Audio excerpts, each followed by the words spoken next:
Audio check. 1, 2. Yeah, good. Hello, everyone out there. We're doing a quick audio check. We're going to get started here soon.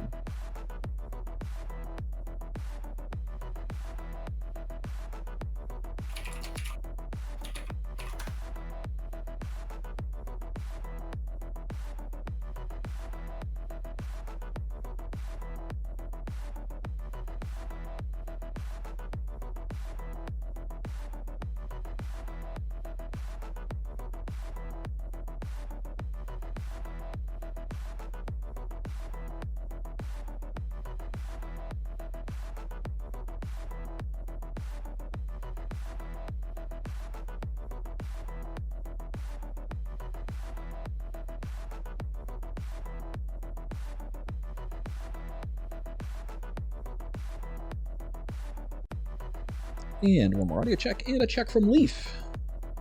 Hey, checking. Hello, how are you? We're checking out here at XGR. Let's get this going. Sorry for the wait, guys, but that was our plan, was to just get you on the edges of your seat for today's race at the Genesis Speedway.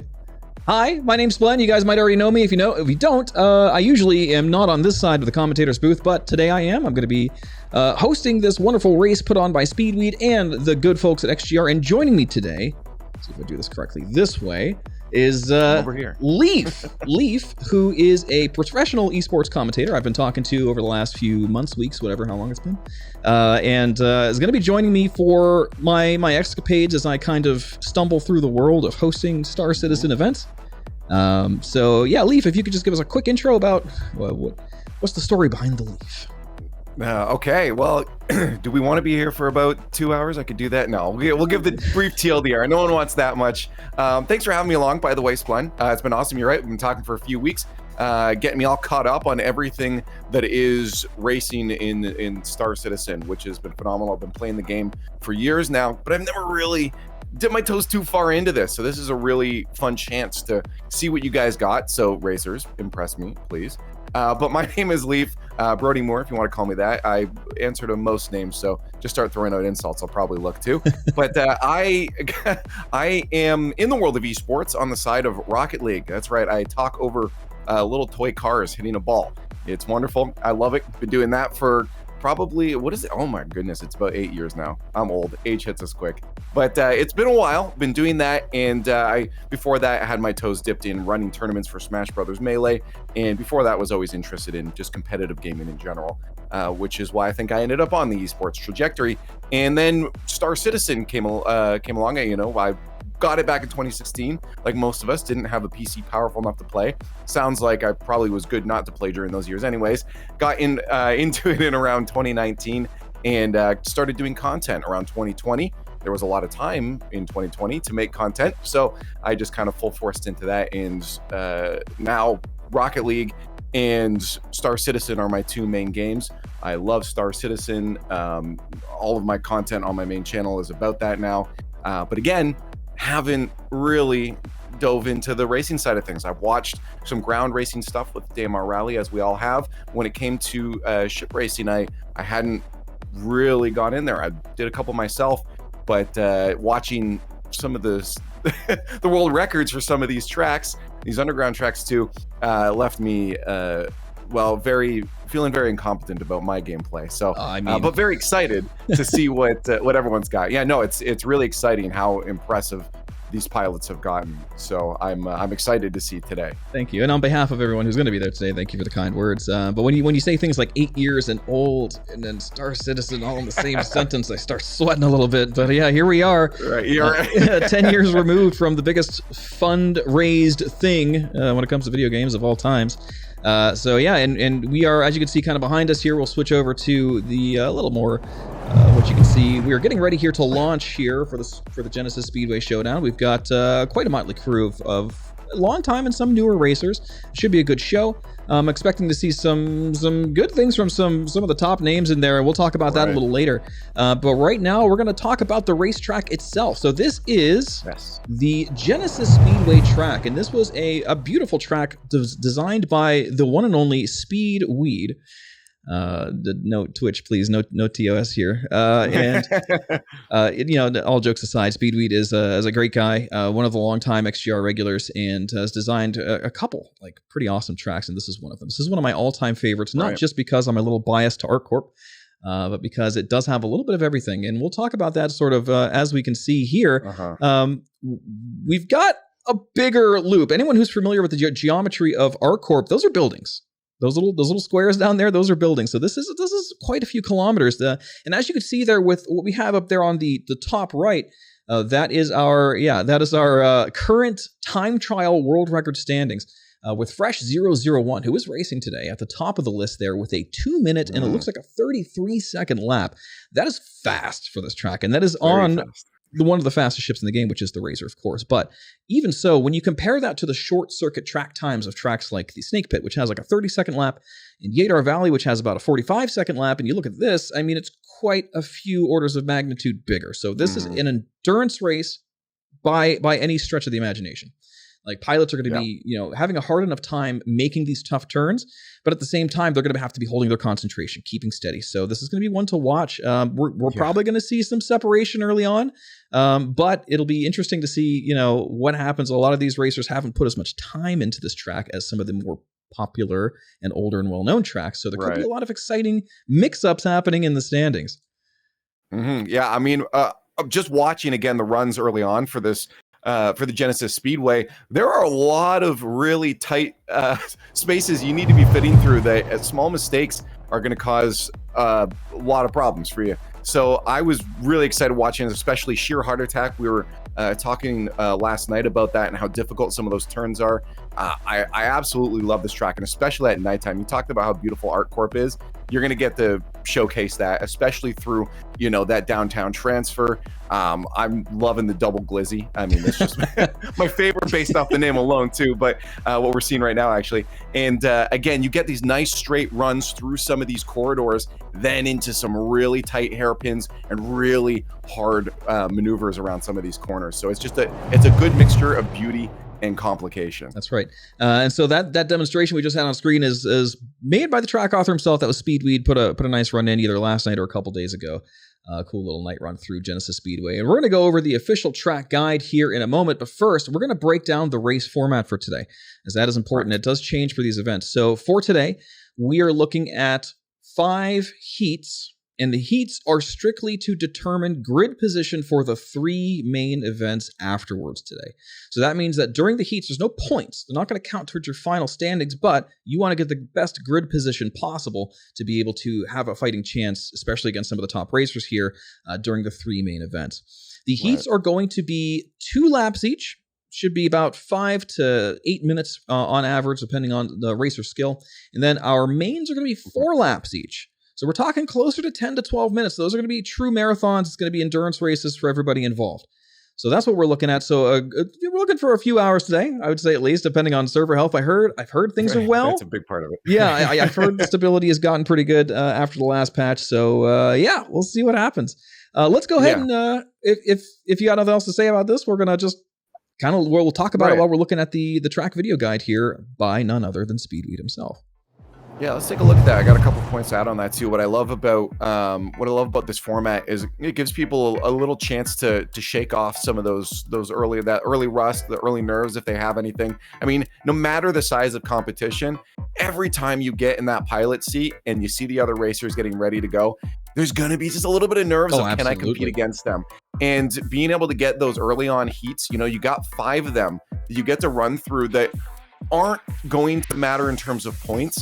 You have that chance to up your game every single heat to get yourself into a good grid position come those main races. So I love the introduction of these 5 heats before those main races, because if I was the racer again, I'd want those because I know that first heat probably isn't going well for me. That's right. Yeah. And I mean, doing this for like 10 years now, it still affects me. First heat, second heat, absolutely. I'm shaking off the butterflies, man. My heartbeat's 160 BPM easy. Like, even the veterans have to kind of slow themselves down, steel their nerves. And a lot of that, like you kind of said there, is getting your feet wet. right? You want to just kind of start getting more used to the feel of the track, the feel of your competition, the sounds, even everything. Like you're basically experiencing sensory overload here.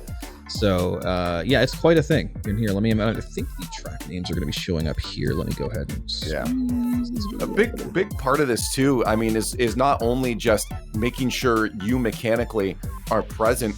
You also got to make sure you're focused on the track. I mean, with some of these lights, it could be easy to just miss one little checkpoint, one little spot if you're not paying attention. You have to be completely locked in. I mean, walking through this course as we are right now, for anyone that doesn't know the course or hasn't looked at it, you're gonna get lost. So there's sure, if you've run it, you've got a lot of that down in your muscle memory, but there's still that concentration of what am I doing coming up on this turn right now? Are my mechanics am I in a spot today that I can put?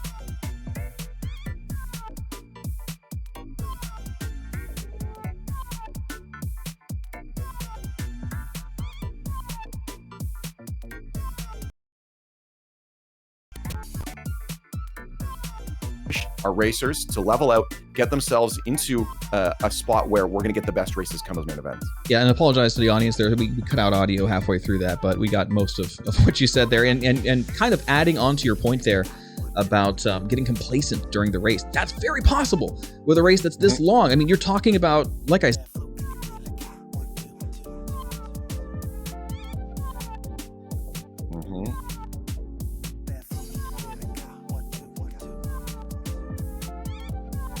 Right. Right.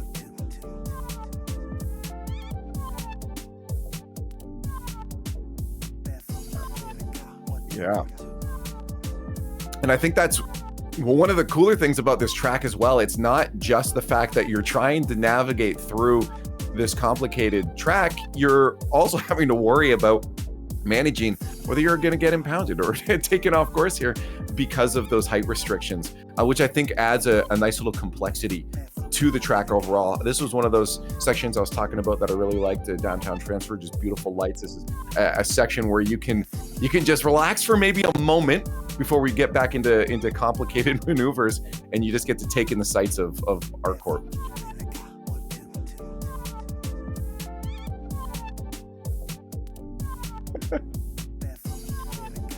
Right.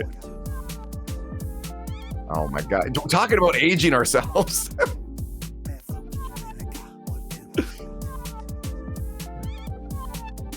That's okay. It's now time for the Leaf Show. Again, I love some of these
thing I used to do with my friends back in the day. When it came to games like Mario Kart, we'd have time trials. We'd share those time trials back and forth. And just one-on-one, we'd slowly push ourselves better and better every time. And now we're going to see a run here. I do believe this was, I can't remember if this was the world record or if this was Speedweed's run, but we do see a run, the Speedweed's run confirmed. We do see a run, what you're likely going to see from the racers here. I think it's phenomenal how often you're going to see on some of these turns just how hard they are, with how close to blacking out some of these pilots will end up being with the G-forces they're pulling. It was something that always made me afraid whenever I was racing. I'm like, I'm just on the edge. I'm going to lose control of my ship. But being able to know where those limits are, when you need to be throwing in those afterburners, and then also, of course, controlling for that. I mean, you have a limited amount of boosting those capacitors that you need to make sure you're not overusing early on to ruin the rest of your race. Yeah, and that's right. And that's some. No, I apologize everyone for the sound issues there. I think I've got it figured out. I'm going to sound a little lower quality for now until I have my first break here, and I'll rehash my mics. But having some issues with my mixer board. I think you can hear everyone okay. Chat out there can hear us both. You should be able to hear both myself and Leaf just fine at this point. I might sound a little electronic and loud. I'll try to turn it down there. There we go. Hello. Okay. So yeah, like he was saying, the limited boost fuel is something that we've had to adjust to in the last couple of years when they got rid of that, the old afterburner heat-based system. I remember actually, I think it was 2019, doing my races through the Metroloop Challenge for the Invictus race, where I had to manage heat still. We weren't on the boost system, and then from about that point on to 2020 on, we were back into it for this old but new boost system that sort of brought back from the older days of Star Citizen. So yeah, but yeah, I mean, boost timing is an enormous part of setting up your runs, especially for time trials, world records. It's huge. I mean, it's everything. Once you get your turns down, once you're trying to shave off those last milliseconds, it all comes down to boost timings. Yeah, I want to talk about real quick. I know we're going to get into it a bit different here, but as someone that was less experienced with racing, of course, we know there's quite a few racing ships in Star Citizen, but I do believe, again, we'll get into the breakdown of it later, but I do believe today most people are opting for the Razor, correct? Yes, that's right. And actually, we'll bring up a small detail I made here, a little video for the Razor breakdown. So what we have here is one of the older ships in Star Citizen, came out in 3.1, and it is right now, meta-wise, one of the fastest, coming second only to the Kruger ships, I believe, the P-52 and the P-72. And that is the required ship for today. No other ship, just the base Razor variant. You can see here what we have in this is the Star Citizen website's breakdown of the hologram here. It's a sleek looking F1 inspired ship. Small winglets, and those winglets actually, believe it or not, with the way the game currently works, add a good degree of sort of what do we want to call it? Stability and also sort of constitution, believe it or not, because the removable parts give you something to sort of go off of. So, you lose a wing, you can keep going. A lot of the faster ships don't actually have that. So, can you talk to me real quick about why? Because obviously I heard a lot of people talking about using the Fury LX for a while, but we're seeing the Razor here. And as someone that maybe isn't, in and out on the meta all the time, why are we seeing the Razor as opposed to that? Is it just recent patches, or did something happen where people didn't like the LX? Because again, I saw a lot of love for it before. Yeah, so it's not that the LX is bad, the Fury LX. It's good. And the LX version of the Razor is in fact the fastest. So the Fury LX is sort of more of a mixed bag in how it works right now. For zero-G, it's bar none the best. Okay.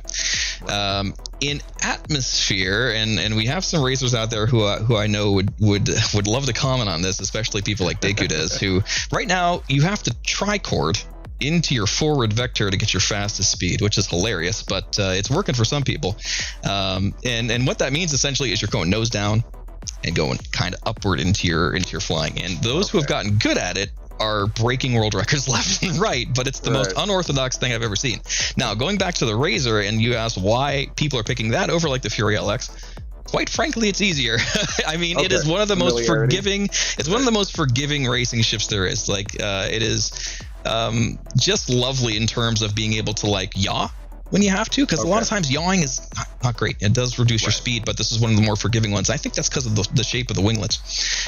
So it's really just a very high favorite for the racers. They love it, even though there's faster ships like the P-52 and P-72. Those ships are very powerful, and they also punish you for the smallest mistakes, whereas the Razor almost has that amount of speed, but it's not quite as fast. I think that's a big thing when it comes to competition in general. The best numbers wise isn't necessarily always the best if there's a large risk factor. Now, as I think racers probably get more familiar, you said a lot of them might not be as familiar with this track specifically, the Genesis Speedway, that once they get more familiar with it, maybe you see people make those adjustments and switch. But at the same time, you're also now building that muscle memory around a ship like the Razor, that leaving that might feel foreign and scary as well. So it's managing those risk factors with the advantage you might gain. If there's a 50% chance that you're going to end up laying that thing into a building, is that really worth that little extra speed that you're going to get out of it? So managing those factors is I guess why we're ending up seeing the Razor today,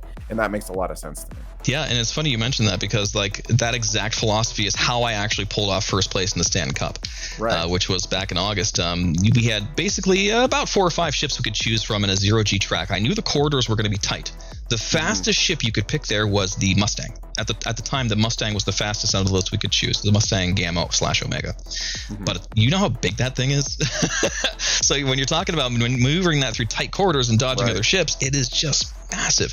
So the second fastest choice was the pretty much polar opposite in size, Origin M50. So I took a ship that technically wasn't the meta for that track, but I won because I wasn't crashing into anything. Because it was smaller. It was smaller. It was easier to dodge things. It was easier to survive. So yeah, just like Leaf was saying here, you want to choose something that's going to win you the race, not necessarily give you the fastest speed. It all depends. And on a track like this, I have a feeling racers are going to be thankful for the Razor's stability. It is a requirement for this track. Even if they wanted to fly the faster ship like the P-52 or the Herald, or I guess the Fury technically, if you're going to do that tricording thing, the Razor is the most forgiving out of all that entire bunch. It is a joy to fly. It is just so responsive despite its speed. You know, it does have a little bit of durability thanks to the extra removable parts. So, and I can understand why Speedweed would want this restriction. He, of course, loves the Razor, and honestly, who doesn't?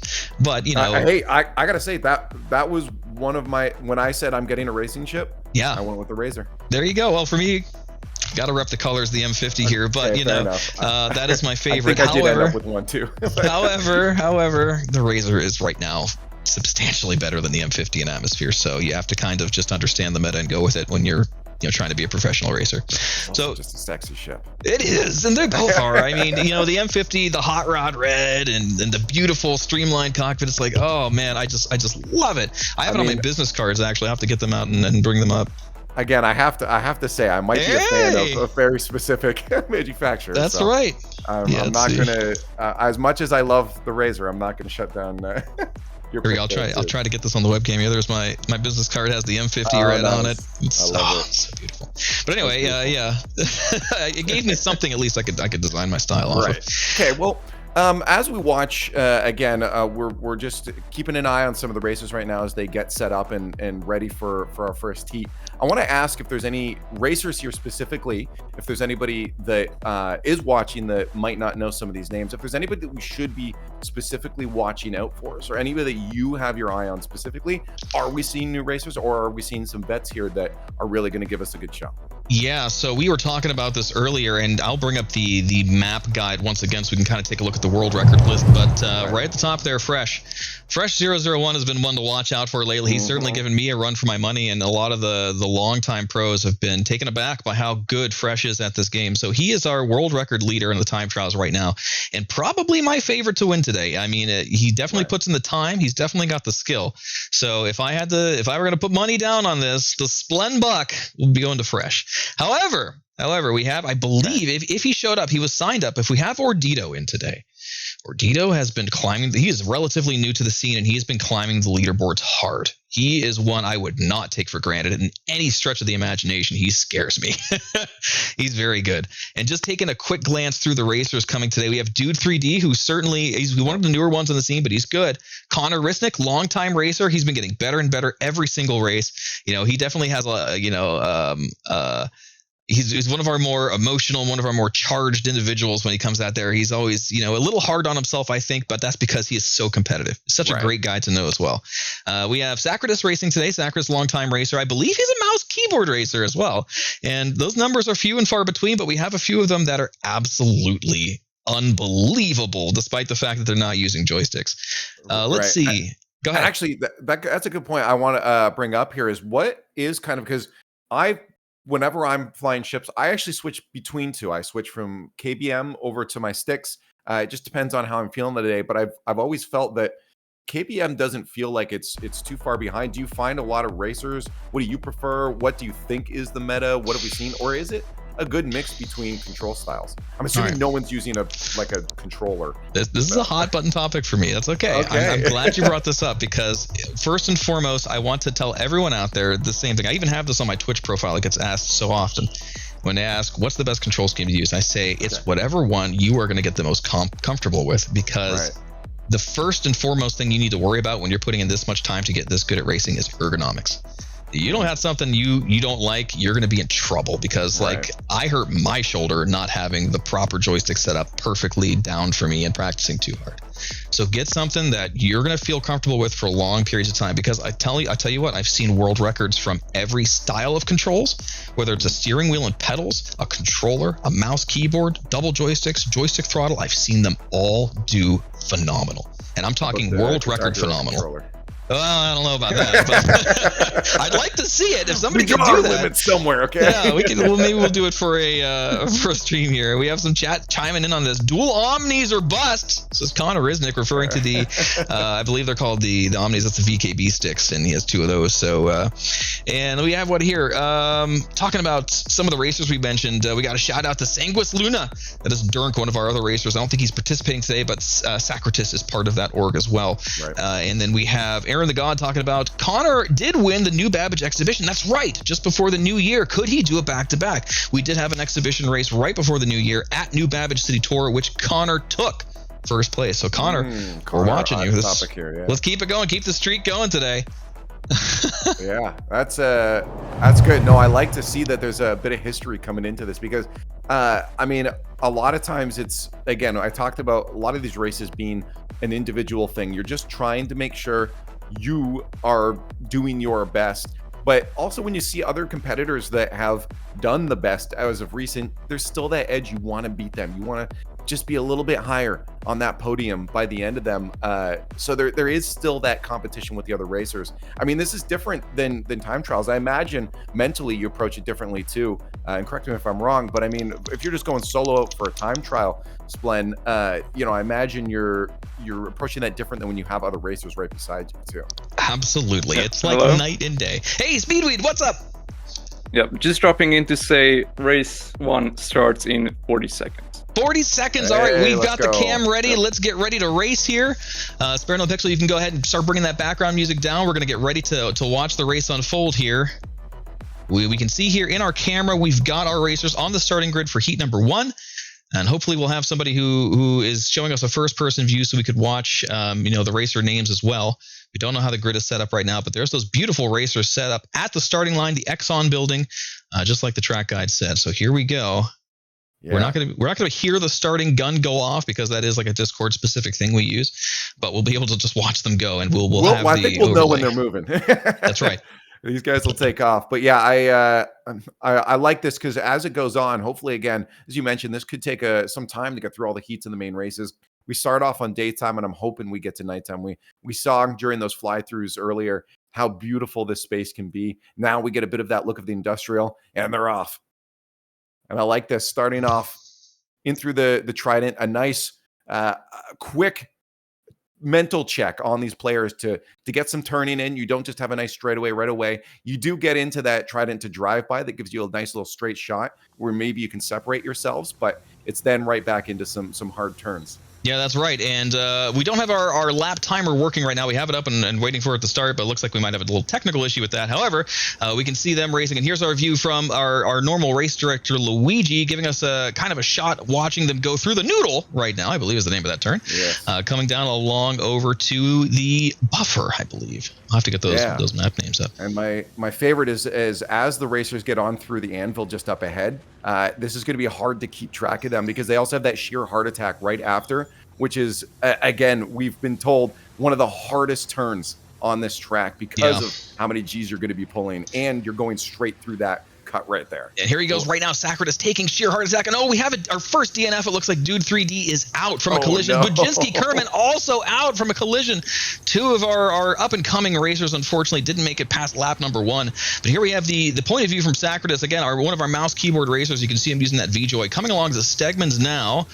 Diving through that quick gap here, over the sign, and up, and a quick 180 turn, getting ready to head toward, I believe, what is the Fizz Tower at the end of the straight. Yes. It is, and then again, you got that hairpin coming right after. This is one of the hardest sections. I mean, from that sheer through the double glizzy, fizz flick, and then on to broadband, you got that hairpin. That's again such a tight turn. You're already noticing low on that boost too. So taking this turn and getting into that downtown transfer fast is hard if you've already used all your boost on all of those sharp turns through the Stegman's, fizz flick, and double glizzy right before. That's exactly right. Yeah, like a lot of racers will actually sort of like maybe not use their boost as much on the straights if they're more inexperienced and save it for the the tight turns. Because having that boost, the boost doesn't just make you go forward; it turns you as well. So having that boost fuel ready to go is pretty outstanding. And we've lost Steve CC. He's out. Steve CC, one of our longtime XGR members and creator of a lot of the most favorite racetracks we have, including the one we're currently flying through. It looks like Sacratus is getting a little off track here. Trying to get back over toward Empire. Will he do it? Okay, he's back on, heading toward the envelope now. Good. Wow. Yeah, well, we lost Steve, unfortunately, there.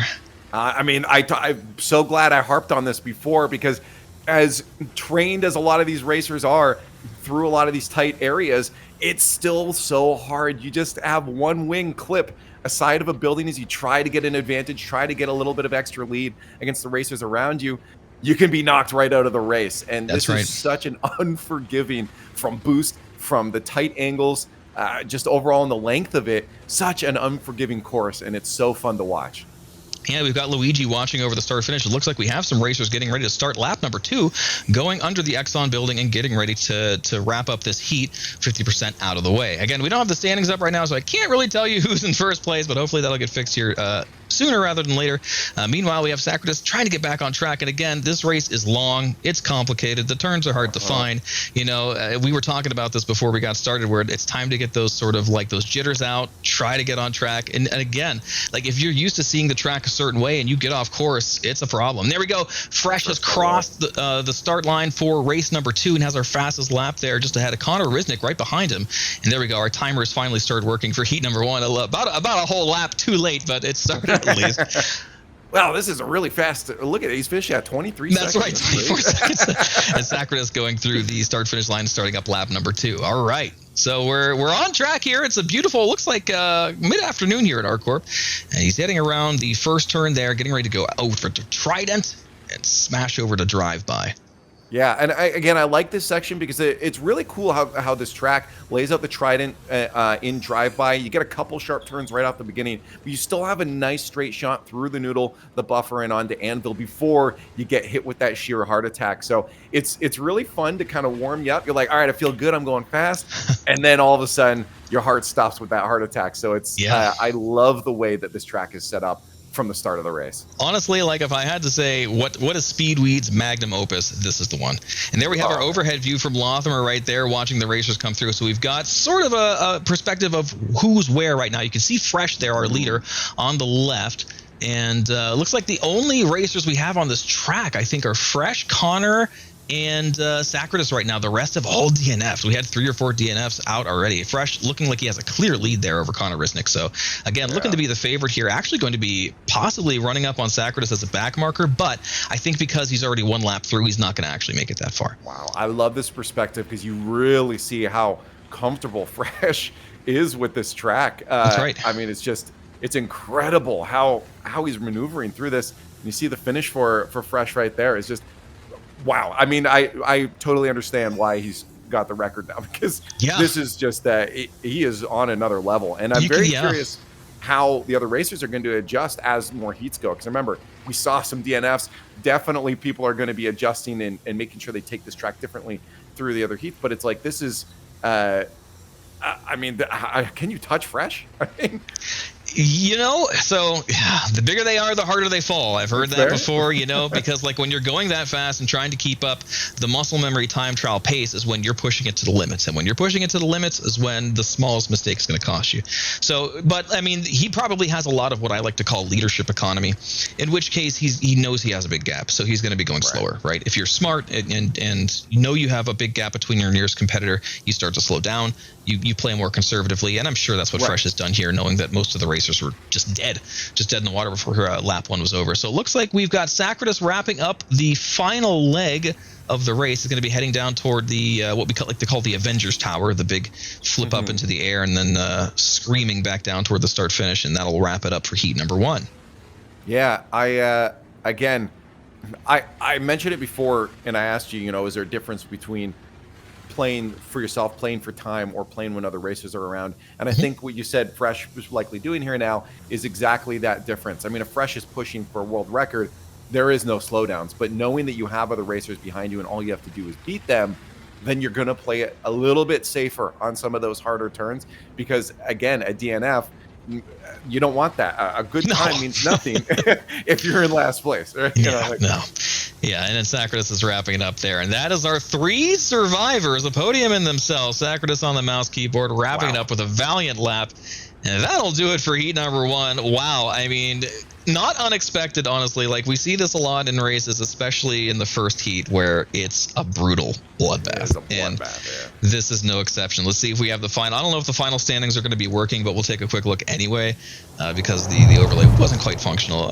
Yeah, this looks like old stuff still. So not something to look at yet. Hopefully we have Speedway getting that ironed out for us. But for now, we'll switch back to our live view and sort of recap on what happened.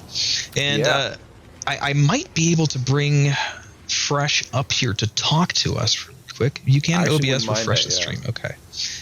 Because this was a really cool look for that heat 1. I mean, again, I think it really indicates how difficult a track like this really is. The fact that almost immediately we lost some racers, and soon after we lost all the rest of them as well. I mean, Fresh, again, a player that's familiar with this track, of course, finishing and doing it in style, but half the competitors are gone, and this track is just unforgettable. I don't even want to ever attempt this track.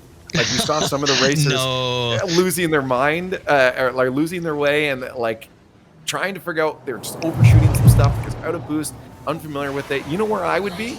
I would overshoot so far I'd be in area 18. Like, well, I've got some good news for us here. We do have I got some on-air live technical support from the creator of these overlays for us, SCR.GG's own Diplomat, giving me some hot tech support, and we got it up and running. So there we have our final standings for the race. We have Fresh in first place with a time of 1:44, and the time's not quite accurate. I think there was a bit of a mistake there, and we got it started wrong. Record, wouldn't it? There was actually, yeah, exactly. There was actually 2 things going wrong here. One was, we might have had some issues starting the lap off correctly, and the 2, according to the tech support, I actually had some cached old code for these overlays. So next time I'll know to refresh them. But anyway, Connor Risnick bringing up second place, not terribly far behind, to be honest, considering how much of a lead Fresh has on the leaderboards. Connor climbing up there with only, it looks like, if these the gaps are at least accurate, 23 seconds, you could make that up in a course this big. We have Sacratus in third place. Unfortunately, at Steve Vajinski and Dude not quite make it. Hopefully we'll see some more racers cross the finish line here for heat number 2. You know what's actually interesting, complete digression here from the race at hand, but in terms of outfit, I want to do a fit check, because I've seen this with the low flying community, because there's so many crashes that they often just do what they call, again, like the low flyers outfit, where they just run out with the medical gown and they don't but I do see some of the racers actually throwing on undersuits at least. What is your, do you take the time to get dressed before a race, or do you just head out in there in your nightgown? It depends. Sometimes I just go completely naked, frankly. I mean, like, it's just extra weight at the end of the day. But actually, what we have going on here is when you have the medical gown, and this is something that Speedway harps on us for, is that you're actually adding cloth physics to the scene. So they're just like, listen, put on the beacon suit or put on nothing at all, because come on, you're just lagging everybody out. No, don't chaff us with your EMP warfare here, all right? Take those things off. So, it's funny that that's entirely a piece of meta that most people would never think about. Yeah, no, it's, I mean, it's kind of in jest because, like, in all actuality, it's not going to make that big of a deal. I mean, presumably speaking, Star Citizen should be LODing those if they're far enough away. But we've all played this game long enough to know that there's certainly a fair share of very strange, endearing sometimes bugs. I'm also wondering. I've seen some of the most of the racers are back and getting ready, but I'm seeing some of them phasing through their ships and falling to the planet. So this will probably be a few more minutes before we get the next heat started. Yeah, I mean, it might be desync, might be whatever, but we have usually a couple minutes to set up between these heats here. So now is a good time to take a quick break, and hopefully I can get my mic set back up so you can not sound like I'm coming through a tiny tin speaker. So I'll be back here in a few minutes, guys. We'll be ready for heat number 2. See you in a few. Pilot. Okay, we're off here. Relationship. No, we're not. I'm you still hear me. Hello, guys. Now we're off here. For the stars. In the 9 centuries since, there's never been a freer being than a pilot behind the controls of their ship, pushing the envelope of what flesh and steel can achieve together.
No matter what you fly, or how new your wings are, freedom is yours for the taking.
Ever since I was a kid, I've wanted to go fast. It's not about just a hairpin or two. It's really about that sequence and finding the potential of the thing I'm controlling.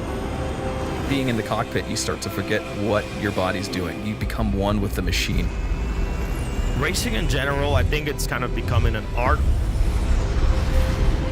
Got split decisions to make. You got to be fast.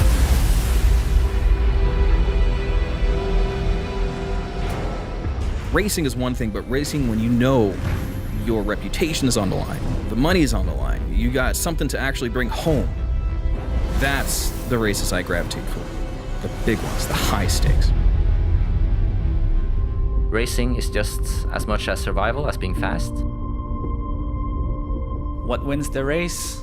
It's the pilot. It's the ship. The ship. It is 100% the pilot. Always the ship. It's definitely the pilot, man. You're the one maneuvering and moving it. The best pilots are so close in skill level that a different ship can change the game.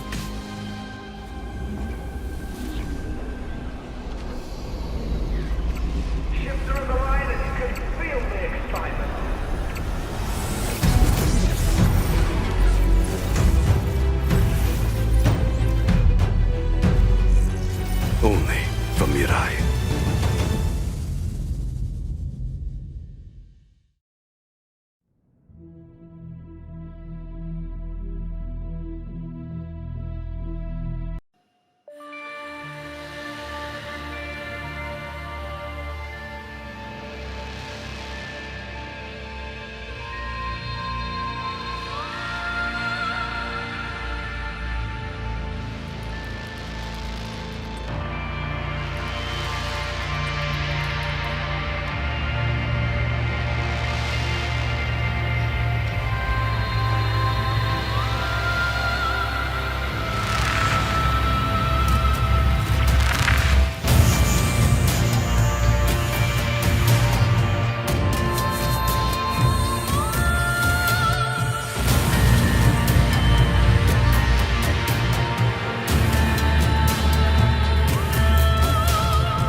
And we are back here. I should sound a heck of a lot better now. So welcome everyone back to the stream. If you were running to the refrigerator to get some chips, and we are going to be getting started here for heat number 2 shortly. But we're going to have, it's Star Citizen at the end of the day. So, it's kind of usual for us to expect us at least a small wait between some of these. So that's where we're at right now. Yeah, no, this is Star Citizen, as we say. We'll Star Citizen sometimes. And just looking at their cams, it looks like racers are honestly getting really close to ready here. If bar any craziness that happens from this point out, a lot of them already ready in their grid positions and set for heat number 2. Just to recap, in case anyone was joining in a bit later, we're going through 5 heats. Each of those heats are 2 laps each. There's no points garnered at this point. But then afterwards, they're going to have their grid position set for the 4 main races, or sorry, 4 laps on the 3 main races afterwards. So a total of 8 runs through this, but those grid positions will be set for all 3 of those main races. So what you come out with at the end of your 5th heat here is very important. We saw a couple of DNFs coming out early on, just indicating how difficult this track really is. We've been harping on it so much about the mechanical prowess that these racers are going to need as they go through and navigate through the speedway. We saw Fresh doing his thing. Again, those times, as you mentioned, a little off. The times are off, but these standings are accurate for how they're going to be lined up for heat number 2. And Fresh, again, was so far ahead. So if you're looking out for a player, Fresh is the one. Connor, again, had a shout-out earlier as a player to be watching. We'll see if maybe Connor, now that that rust is shaken off, the nerves are maybe settled a little bit as they've had their first run, their first heat. They've had some time now as they get themselves set up for the second heat. Hopefully, we're going to see a much tighter race between that first and second place because, again, Fresh is showing just an incredible amount of prowess on this Genesis Speedway. And like I said, if you put your Splend box in the right place, you did good today. But yeah, Fresh, as you can see there, he's our world record holder above Leaf's cam there. With a time of 2 minutes and 33 seconds as a fast lap. By the way, that is astronomically fast. I mean, I was doing this with P52 and struggling to get those times. Now, granted, I haven't put into practice, some of these guys have, but that is good for a time trial. Okay, guys. Oh, we got 1 minute. 1 minute. Yep. So we'll get back to the live cams. Thank you, Speedweed. Speedweed, our host for today, and the creator of this track, for those just joining us. Moving back, let's take a look. We're ready to start. We've got our view here. Looks like from, I think this is going to be either Lothamer or Luigi. We've got a real far out cam here.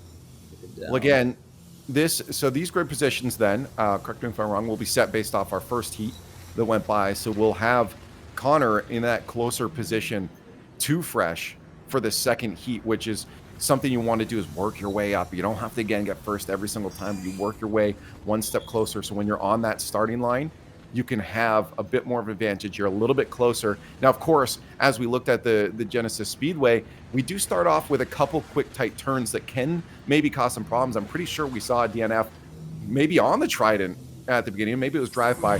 But there's a couple tight turns, but then you have those straightaways from Trident to drive-by and then through the noodle and the buffer. And that's a good chance to just make sure you get that straight shot. If you come out of that drive-by really strong, you can maybe get a good little drag race going on that you can pull ahead of that person in front of you. So I'm looking to see Connor step it up right off the bat. Right?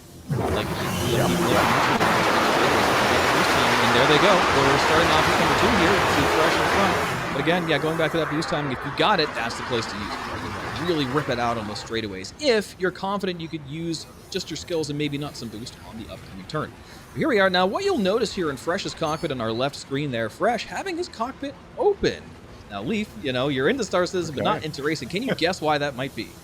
I actually, let's see. Well, I imagine there's some sort of light issues maybe to be able to see better. That's oh, that's very interesting. I'm wondering if there's some sort of hitbox. I'll give you a hint. You might need an umbrella. Oh, the rain. Moisture. Is it That's the right, moisture yeah. on the So screen? Okay, the moisture so on the visuals, screen, yeah, it can be visually distracting. Not only that, so that's more prevalent in places like Orson, New Babbage, places where the weather is a little more prominent. There's actually like no active weather outside of the clouds they just added here to our floor, but also dirt. Any dirt on the screen, any precipitation, that's all going to occlude your vision. So some pilots are dealing with the noise, like Fresh is here, opening their cockpits wide and just, you know, having their cheeks flap behind them as they're flying through the air, whatever's happening here. But yeah, he's got the cockpit wide open, so he has better field of view, he doesn't have the bars going across the cockpit like the Razor does. Right. You know, and you can see him checking his back cam there to see who's behind him. This is what I'm talking about when I say leadership economy. Right now, he's doing a withdrawal at the bank. He's looking to see what he has as far as like leadership, and you can see right there at the top of Lothamer's screen, Fresh taking a commanding lead over Connor Riznik.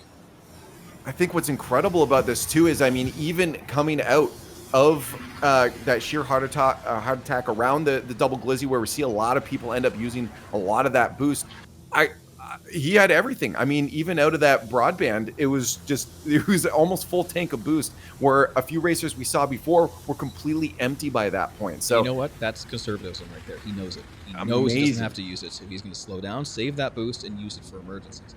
That's another great thing about having that leadership economy to spend, is you could save your boost for emergencies. Because they do happen. Your game might lag out, you know, somebody might crash in front of you, and suddenly you're tumbling. Your boost is your best way to get out of it. So if you have it, you're good, but if you don't, you're in trouble.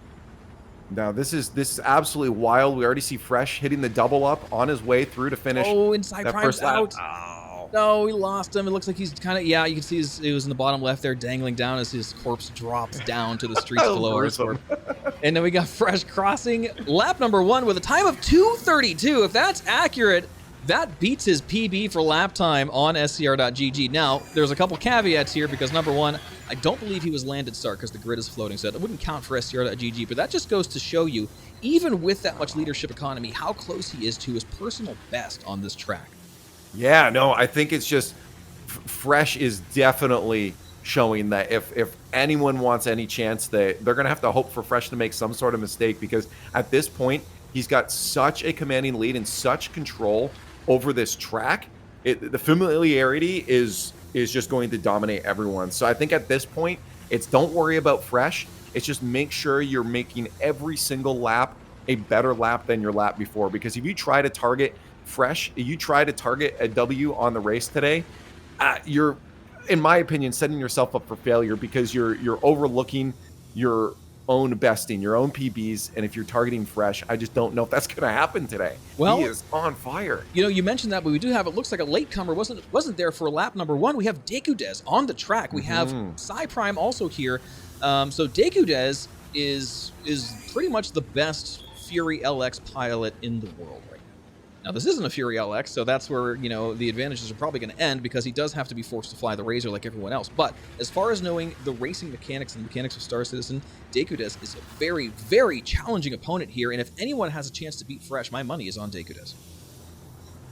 Well, again, Connor, as you said, was another, but Connor, of course, out of this race at DNF. There's much more heats. Yeah, there are more heats to go. And again, that really sucks for Connor, because you had that second on your grid position, and that's gone now for the next heat. So you only have a few more heats left after that before we hit our main races. And if you're targeting Fresh, again, you don't want to be that far behind as we get through the rest of these heats. Yeah, and we got Dirk chiming in from chat. Dekudez is probably the best Spanish pilot right now. You better not let NeoJet hear that.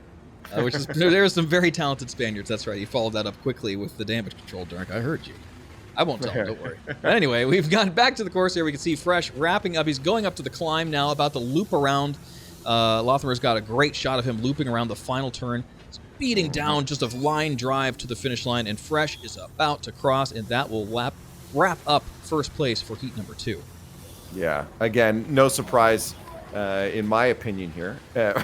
Fresh is complete wrapping this up. We saw from his POV earlier on just how incredibly controlled this racer is with the boost. Just the turns are so precise. It looks like he's been practicing this track honestly day in, day out for weeks. That's right. Yeah, I wouldn't be surprised. I mean, you know, as a racer, you do have to put in the time, and sometimes you have to budget that time. There's a lot of events that happen here in the Star Citizen esports scene, so you kind of got to pick and choose what you're going to practice for. But it's obvious Fresh, at the very least, put in enough to pretty well solidify his first place position, at least for now. But remember, none of this counts for points until we get to the main events. Right now, we're just jockeying for grid position, so you might want to save some of that energy for later, huh, Fresh? Save some for the rest of us.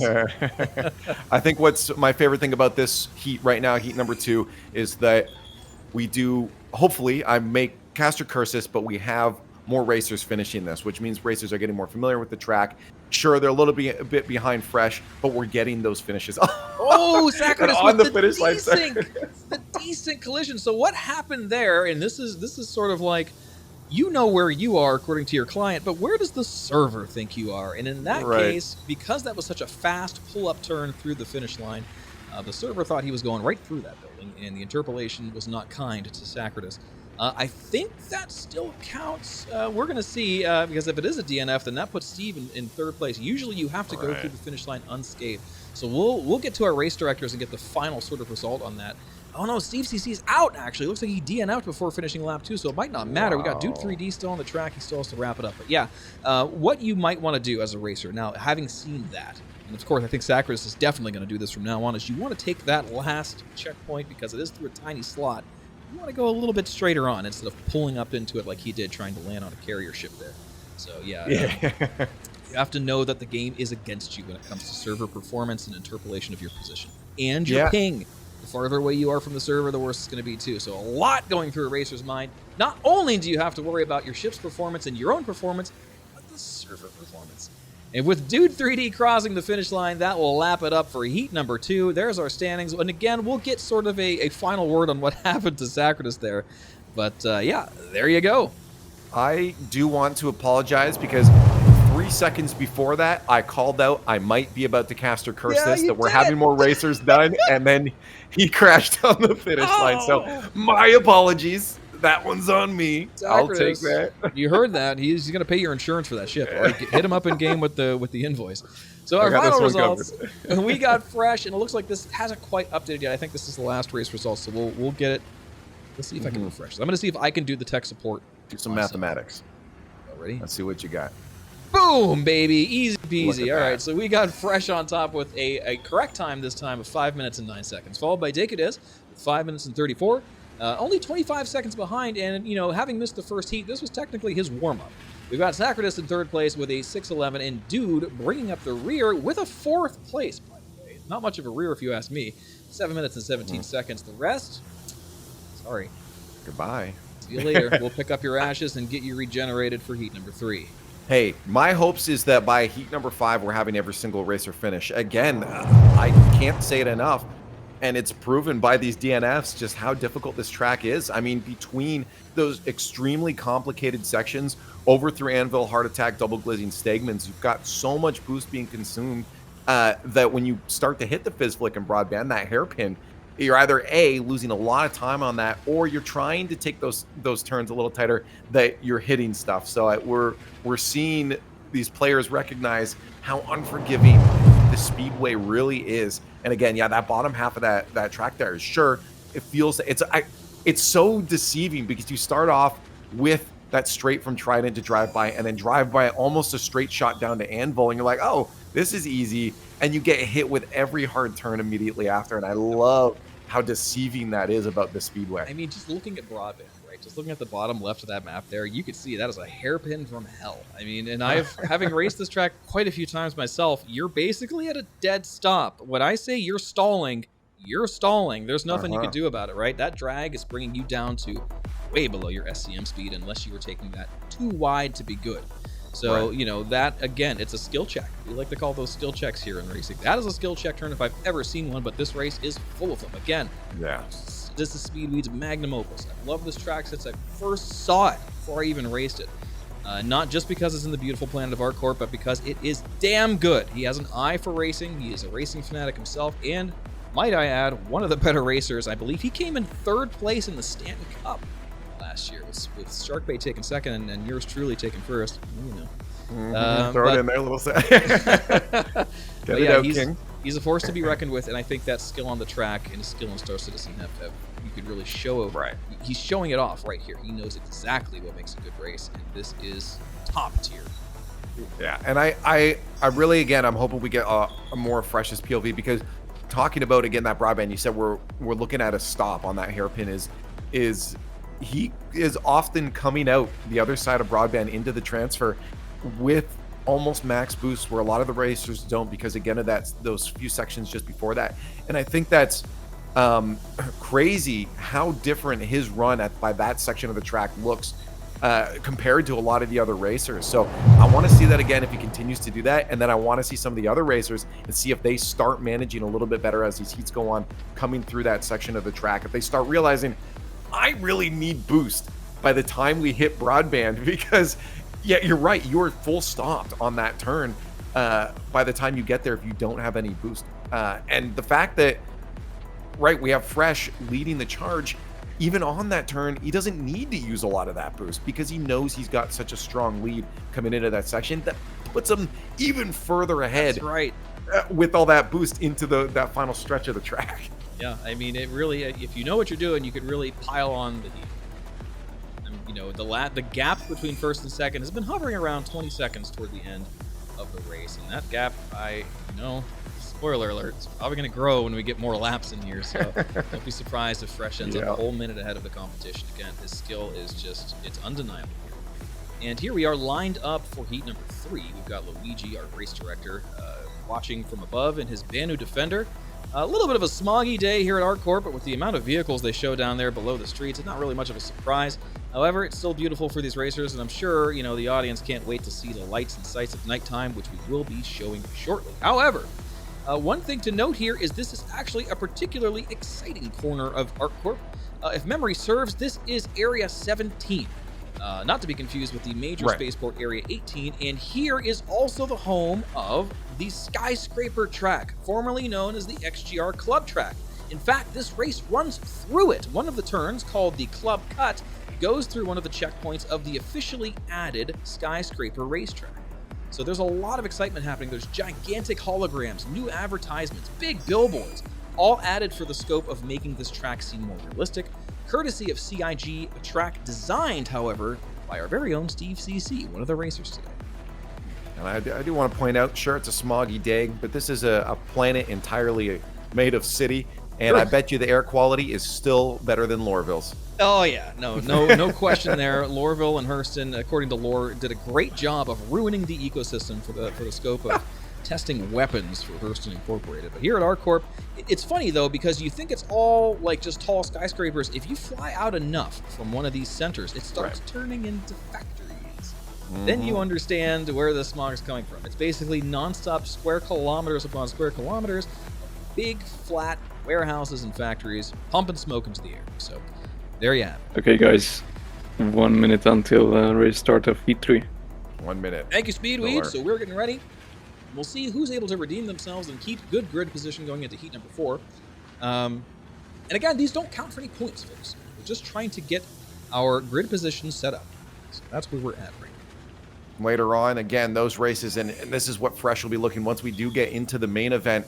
You get a couple wins under your belt, you're going to start taking that lead early on. I mean, 1 or 2 pretty much sets it. 25 points for first place in those main races, 18 for second place, and then it drops off significantly after that. I mean, even down to third, you're looking at 15 compared to 25 for that first. So Fresh, again, I mean, this is making a statement during these heats, but when it comes to those main races, if you can get that one early lead, there's more laps there. You said it, that lead is going to extend significantly. If he gets that early lead right through that beginning stretch there through the buffer anvil and taking that sheer heart attack right, if Fresh can do that in the main races, you're going to see him rack up a lot of points. That's right. Here we are. It looks like they're all probably white knuckles on their joysticks, and there they go. The lights are out. They're off their heels, and they're starting the first turn here for heat number 3. And Luigi here giving us a beautiful chase cam, watching these racers kind of just jostle for position, getting ready to go around Trident, heading over to the Noodle. There they go. Yeah, I like this. Again, a little straight section. We have the deception as you take yourself, as you said, through drive-by into the Noodle and then straight down through the buffer. That anvil is where things really start to get tight. You have that first little tiny space that you need to squeak yourself through, and you're gaining a lot of speed up to that point, and that is where we could see some DNFs start to happen. Fresh, of course, watching his POV right now, knows how to handle these corners. A lot of boosts taken up. You start to see him really start to manage it at that point. Of course, we see a lot through sheer heart attack. Ooh, God, exactly. So crazy. I mean, you can see the G load up. He starts to gray out a little bit, yawing into the end of that turn. It is truly a marvel that he's able to pull that off that fast. Here and you see that's where all the boost was used as well, and he tries to conserve now on this stretch. Yeah, that's right. I mean, you gotta think. I mean, when you're coming down at that speed, you want to get back up to speed as fast as possible. You've lost all your momentum in a hairpin that severe. And we've lost Sacratus. Unfortunately, he is out, our first DNF of heat number 3. That's not good. I mean, he was doing so well in heat number 1. I mean, again, this is just grid position, so he could make it up. But you have to wonder, you know, you got to get these things out of these racers' head, because when it comes to the main events, they're longer, more endurance races. You have to get these early crashes out of the way. And it's so interesting, too. You see Fresh as well, saving for that hairpin on broadband, and then using a lot of the boost through the downtown transfer, actually, to get himself up to T9, where he starts to conserve. So it's almost backwards a lot of times from what I'd expect that boost to be used. I'd expect it on some of those hard, sharp turns, but he's using it to get that speed advantage on some of these straightaways, which is giving him such a significant lead. And that is exactly what separates the pros from the amateurs. Because like that's knowing exactly where to let off that boost, because the amount of top speed you gain by using your boost on a straightaway measures in the hundreds of meters per second. So you could really capitalize on a lead or take over somebody just by knowing to save your boost for the right straightaway. But like you said, the more amateur pilots out there are going to be saving the boost for turns that they're just not quite 100% sure how to take. And it looks like we've lost Bujinski Kerman, and we've also lost Steve CC. Wow, 2 more racers out of the race. Unfortunately, Psy Prime is out. They're dropping like flies left and right. Oh my goodness, and it looks like Fresh is crossing lap number 2, not phased by any of the explosions happening around him with a lap time of 2:34. Dekudez right behind this time. Only about 5 seconds of a gap. So again, if my money was on anybody to give Fresh a run for it today, it's Dekudez. Connor, certainly no slack himself, coming in at the 3rd place through lap number 1 with a time of 2:50, about 15 seconds behind Fresh.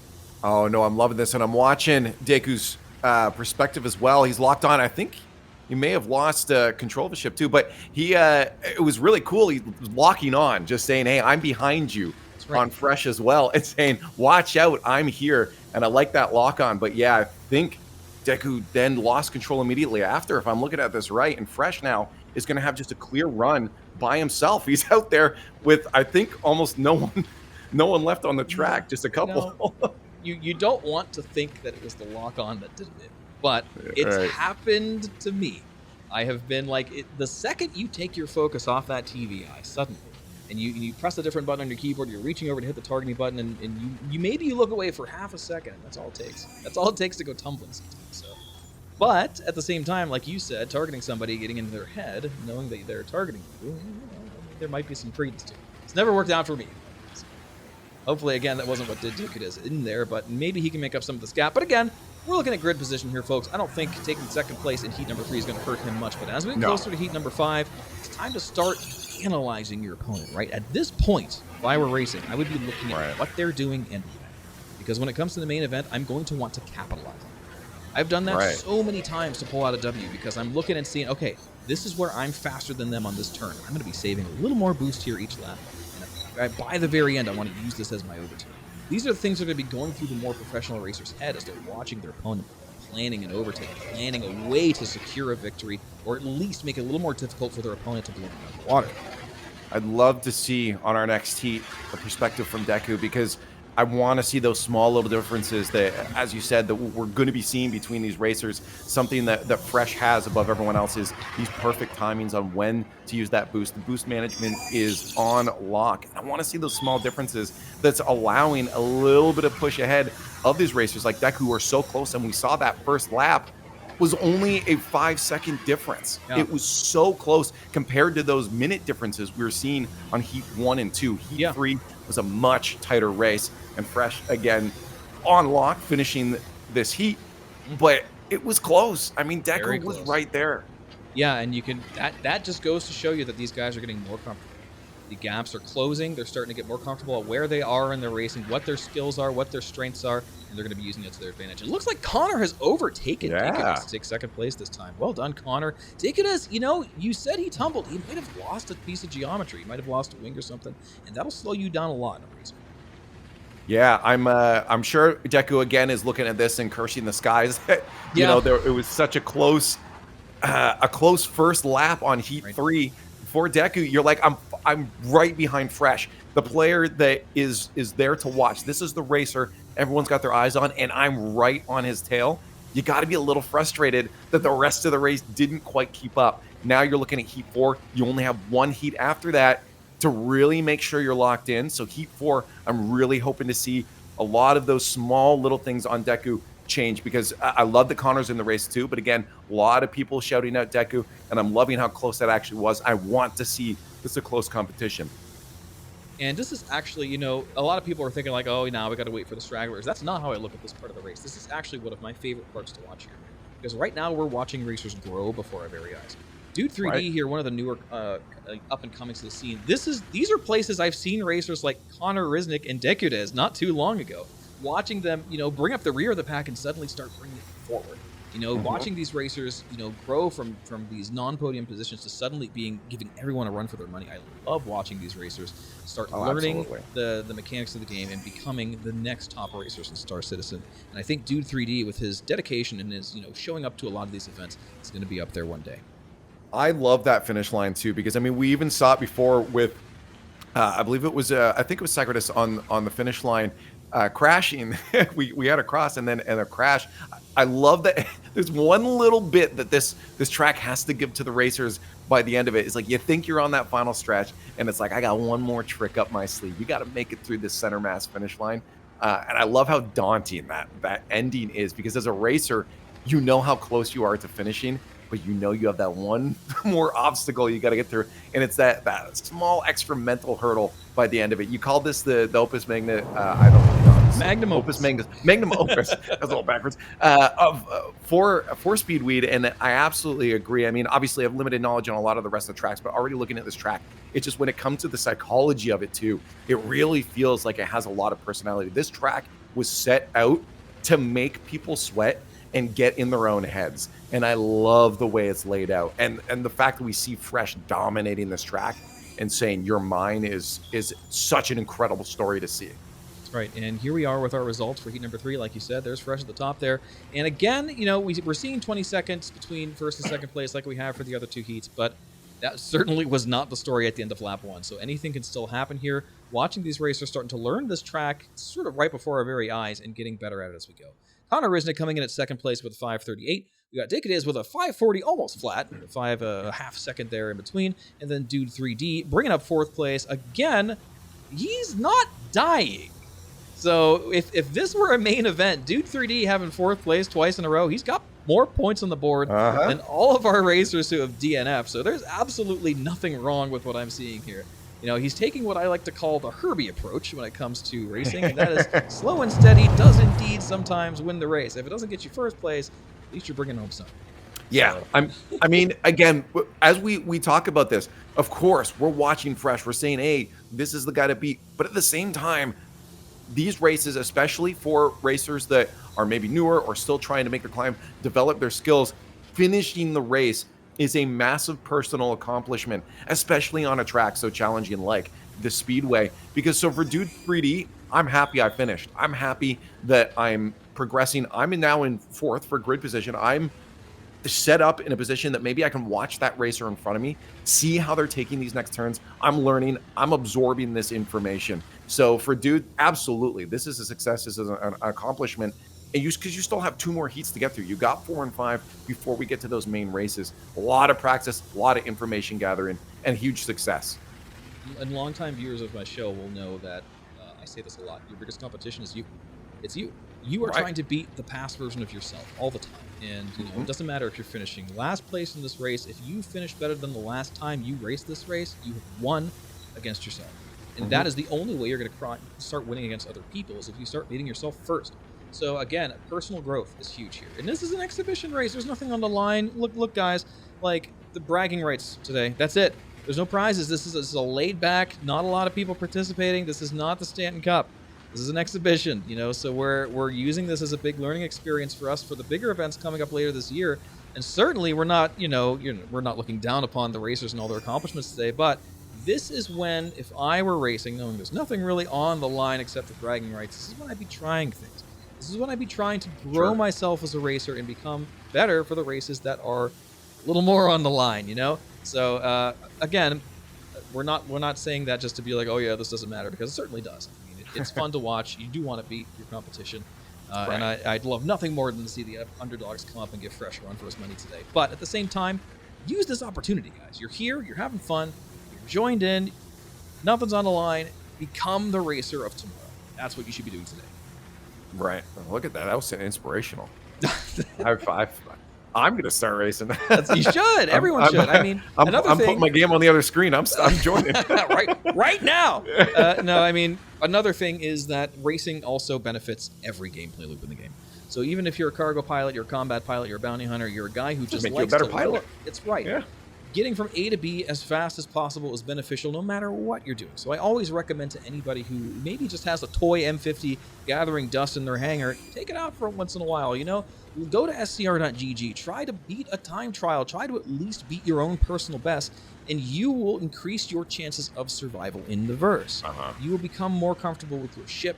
You learn how to push that thing to its limits when it matters. Because, like, yeah, you're a cargo pilot. Most of the time, you're not trying to, break a world record on something. But what happens when you have to? What happens when you're getting shot down by pirates? What happens if you lose an engine and suddenly you have to land in ways you never thought you needed to before? Knowing how to push your ship to its limits, knowing all that your ship is capable of is possible in racing, and it's the easiest way to do so, in my opinion. Not to mention you have the fun of racing. Racing is fun in itself, so it adds a little bit of joy to learning how to be a better pilot, in my opinion. You know what I just did? I don't know what it was, but when you talked about cargo and racing, my head started thinking: is there a way? I don't think it'd be possible with height restrictions. Is there a way to make a version of this track for an 890? You'd be surprised how big some of these gaps are. You can definitely fit a Hercules through those little envelope slots, like the one at the finish line. Right. Bigger than you think. But an 890, that's pushing it. But there's a surprising amount of tracks that you can actually do that. And believe it or not, in certain events and organizations like Anzia Racing, for example, they do their Crux Cup, and a lot of their races have divisions specifically for heavies. It's called the Heavy Division. And like the lightest ship you can take in there is like something like a Hercules or a Valkyrie or something ridiculous. But you have people in there racing with cleaners and 890 jumps. We even had somebody put down a time trial in an Idris not too long ago for the Ahumai Ring, which is the home of the Crux Cup traditionally. So it's wild stuff, man. But yeah. Sometimes the non-traditional racing ships like Argo Cargos or Cutters or Auroras are the most exciting to watch because like there's no gap between them because they're so slow. Everything you do is so technical. You're rubbing the whole time, breaking off each other's wings and stuff. Like it is just awesome. So yeah, there's credence to what you said. Yeah, no, I just think it's cool the flexibility that the verse gives us when it comes to being creative with things like this too. I mean, across all the different ships, I mean, across the different tracks, all the locations in Stanton right now, it's really cool. That not even just again the technical aspect of being a better pilot, but the fact that you're getting to sightsee a lot of these locations, beautiful locations in the verse in Stanton is another brilliant aspect of racing. Right. Yeah. Hola, senor. Yes. Heat 4, 1 minute. 1 minute for Heat 4. Thank you. Race host today, Speedway, and the creator of this track, chiming in to let us know it's almost time. Racers are getting nervous there, and we're kind of actually watching Speedweed's little fly through he sent me late last night here, showing his night run, and we'll be watching this shortly as the sun is setting here at Area 17, aka Genesis Speedway track. Here we have Lothamer's view of the racers all gathered up in that what I like to call party marker soup. There at the upper portion above this crosshair there. So we're watching that. They're all gathered on the grid. Shortly, they'll be taken off. Yeah, I imagine we're going to see the sun set probably by our main races, which will be very interesting because, I mean, a lot of these racers now are accustomed to flying through in daytime when they got a little more sight. The markers, the landmarks that you're looking for might change. You can see that building. You need to take a turn through a little earlier on. Now you're going to be needing to watch out for those neon signs, and the way you navigate is going to change. And it's actually an interesting development in terms of how the race progresses. You get so comfortable with the light shining on everything, and now you got to take these main races as the sun is going down. And again, it's beautiful, but mentally you're like, oh, this is different. Yep, and there they go, starting off heat number 4. We have our cluster moving fresh in front. Decudes in second, Steve in third, and Connor and everyone else battling out for the back of the pack here. Fresh coming around Trident, getting ready to go down the drive-by with Decudes right on his heels. This is a good close start. Steve CC in third. Connor starting to get some separation from Psy Prime. Dude 3D bringing up the bad. Bujinski and Sacratus battling out for the caboose here, but we got Fresh now having to wonder what's happening. Somebody's breathing down his neck. He's going through the noodle right now, getting ready to go through buffer down the anvil. Decudes right behind, not losing step here. These two racers really fighting. Yeah, this is where things can change, though. As we come around the harder section of this, you start hitting the sheer heart attack into that double glizzy, and this is where Fresh sometimes find his lead. Deku right on him, though. This is phenomenal. I told you I wanted to see Deku following Fresh. Watch what he's doing. Make sure you're starting to learn from that person in front of you. And through the double glizzy, he's still there. A little bit of a pull away from Fresh now as we head around Stegman's into that fizz flick. And this is where boost management is going to separate the back of the pack from the front of the pack. And right now, Deku is playing so sharp. Fresh has to know Deku is right there, but you also want to just make sure you're playing your game. But look, Splint, how close Deku is to Fresh coming through this Broadband hairpin. Just a beautiful sight to behold. And Connor, certainly no slack right there with them, maybe about 3 to 4 seconds behind right now, but Decudes breathing right down Fresh's neck, and Fresh no longer having that leadership economy. He's pumping it back up to time trial speeds. You know that he's thinking, okay, what can I do to try to grow this grab? And he's thinking through his time trials, his world record time right now up on scr.gg. How do I manage my boost and not think about the competition behind me just to get the fastest lap?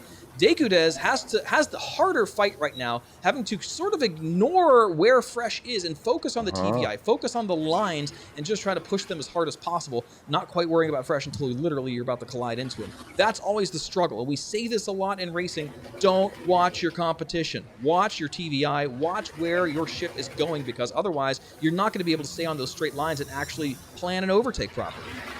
And I also want to mention how close Connor is right behind Decudes as well. This is a close, tight 3. We see a little bit of a pull away from Fresh now.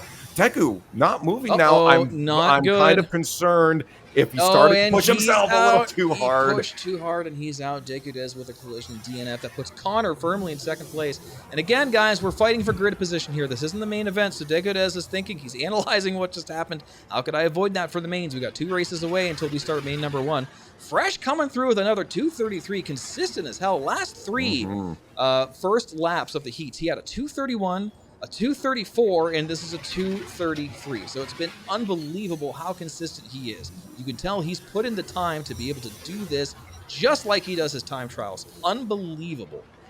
And now Fresh back on being able to hold that economy. I mean, you got your closest racer behind you is Connor, who had a little bit of trouble with that finish line coming through that Center Mass Avenue. Again, it's so scary. I talked about the daunting finish. Crossing that finish line for your next lap is so scary because you know that can take you out of the race. You can get a DNF, but you played a little bit safer. And again, Fresh having that extremely far lead now, as only a couple at least are dropped. We still have a lot of the racers still in, but it's that Deku that was so disappointing because it was such a phenomenal start, but then on that stretch through the Kovalex sprint from the commute, there's just something that needs to be worked out for Deku. So I'm really hoping, I'm loving to seeing how close he is, but I'm really hoping that this next race, this next heat is going to be that finish. We're going to see Fresh challenged going into the main races.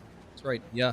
And that just goes to show what's going to be happening into the main events, right? We're hoping to see more excitement. Oh, no, Cyprime is out. DNF'd, unfortunately. Another DNF for Cyprime. He's really not having it today. I'm not sure he's finished a single race. Again, guys, you might have finished ahead of Dude 3D at least if you would have just kept it together. You got to slow down when you need to, you know? You got to at least try to get some points on the board. Again, no points yet, but when the main event's happening, maybe we're going to see some slowdowns with some of these racers who are not able to finish races, because having some points is better than having none. I can hedge my bets and try to go for a lucky shot. And what I mean by that is you've got these guys, Fresh and Deku, basically neck and neck on lap number 1. There's a non-zero chance those two are going to collide. And then what? Then those points you've been gathering through the main events mean something, because those guys don't have any. So getting points on the board is better than a DNF. You have to be able to get points on the board. So you got to be able to plan these turns better, not crash out. You know, get through the finish line, folks. Get some points on the board. Right now it's grid position, but it's going to matter in 2 races. Fresh coming up on that finish line again. Of course, as expected, again, the competition knocking themselves out before. Connor, I love to see, still honestly didn't lose a lot of distance in that race. This is a pretty close pull from Connor, a player that a lot of people were watching out for. Fresh there again with the finish. Connor right behind on that double up. And I like to see that Connor's finishing this race and consistently as well. We've seen a lot of consistent play from Connor. Now it's all just about those tiny little things that will make that gap a little bit smaller between you and Fresh. That's right. And you haven't had the benefits, I would say the privilege of watching Connor grow as a racer, because a lot of times he'll struggle with some of the earlier races, especially, and crash out a lot. He'll be DNFing a lot. But now look at him finishing almost, I think he only missed heat number 2. He's finished every single one. Mr. Consistency today, finishing on the podium almost every other time. That is humongous. I cannot stress enough how good that is, to be able to consistently not die on a track that he said, quote, I have not practiced, and be able to just like watch the competition, watch where they're going, stay on his line to be able to pull off these podium slots, even though these are not counting yet, is unbelievably good. So big shout out to Connor Risnick for pulling it together today. And Sacratus on the podium finally with a 3rd place finish. Well done. And we've got Dude 3D and Steve CC still running through the track. Steve a little bit far behind, it looks like. And Dude 3D should be crossing the finish line right now. So Steve might have gotten maybe a little bit of damage, slowed down a little bit. He's got quite a bit of distance to cover right now. Yeah, hey, I mean, again, the biggest thing right now for Steve, stay on the board. You know, make sure you're not knocking yourself out. You don't want to get this far and then knock yourself out. You've taken this race, you're on lap 2, finish it off. You know, slow and steady, learn your route, maybe do one thing here that learn one little thing, this corner, a little boost management here. Make sure you're walking away from this lap with at least one thing learned, and you're going to go into that next heat a lot stronger. That's right, yeah. And Steve CC, the creator of the club track, certainly no stranger to the buildings of ArcCorp, knows them very well. So again, seeing him this far behind, it makes me wonder one of 2 things. One, he might not know the track as well. And again, I said this sort of on behalf of all racers. this is not one of the more popular tracks because, quite simply, it wasn't adopted into the game yet. You know, this is not one of the official tracks you could race. This is still quote-unquote underground as far as racetracks go, but some of the best are. Yeah, some of the best tracks are still underground. Steve here, no stranger to racing. I remember very fond memories of going head-to-head against Steve CC at the inaugural race for the Baijini Blitz, which is just upstairs at Baijini Point, and the XGR Club Track. We did a doubleheader Pro-Am, and it ended up being me and Steve CC at the tiebreaker at the Club Track, and I just edged him out. He unfortunately DNF'd around one of the turns. So, you know, he's no slouch. He is one to watch. So, again, very, very long-time XGR member, top competitor here for sure. So hopefully he's able to pull it together for the other laps, get his ship repaired, figure out whatever's ailing him right now, and we'll see him back here for heat number 5. I think a bit of it might be a little bit of that map knowledge, the track knowledge, because we did see just a moment there. I was watching from Steve's POV is that a little bit lost on, you see him doing that. Am I over here? Am I over here? So right now, a lot of this for Steve is, I think, still just making sure, downloading the track into your memory banks to making sure that the rest of it can be muscle memory. And that's important. I mean, as you said, this is exhibition. This is all just about running the track. This is about getting out there and making yourselves better. Part of that is learning the track. So getting this experience is honestly is important. So there's no real hardship you should be putting on yourself to be like, oh, why am I so far behind? It's like, no, Steve CC went out of oxygen. Is that right? Wait, what? Or is he just out of time? Maybe out of time because he's still racing. He's still going. Maybe. Yeah, we might have a time limit for these. I would imagine somewhere around, the realm of like 7 minutes. Out of oxygen. I love it. Zachary is here, getting ready for the next lap here. But yeah, I don't know what that DNF marker is all about. Let's take a look at the final results. I suppose that's it then. We'll take a look at the final standings. I'm sure they're just like, hey, Steve. Here's the final standings. We've got Fresh, first place with a 5:09. Connor Risnick in second with a 5:30. Sacratus, again, lovely to see him here on the podium. Right.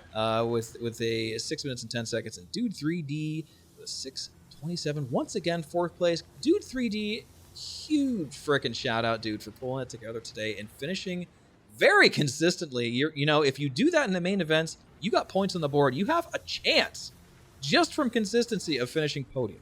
That's wonderful. So lovely to see the strategies unfolding before our eyes here. So there you go. That's our finals for heat number 4.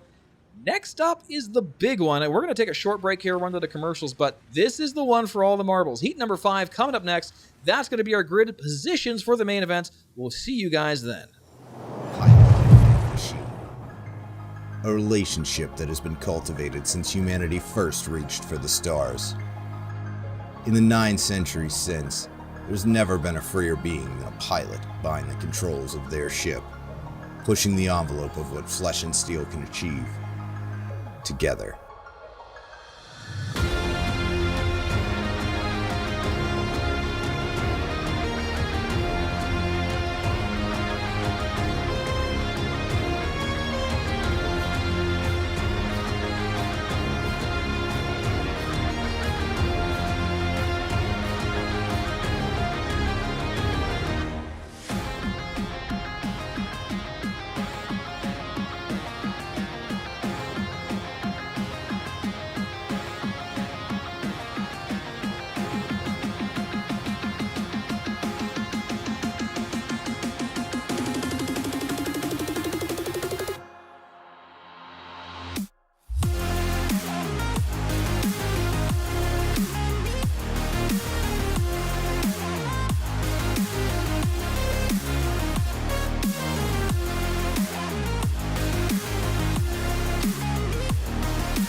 No matter what you fly, or how new your wings are, freedom is yours for the taking.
Ever since I was a kid, I've wanted to go fast.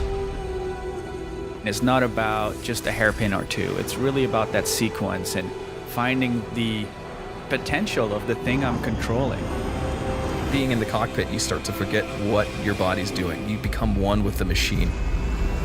Racing in general, I think it's kind of becoming an art. Got split decisions to make. You got to be fast.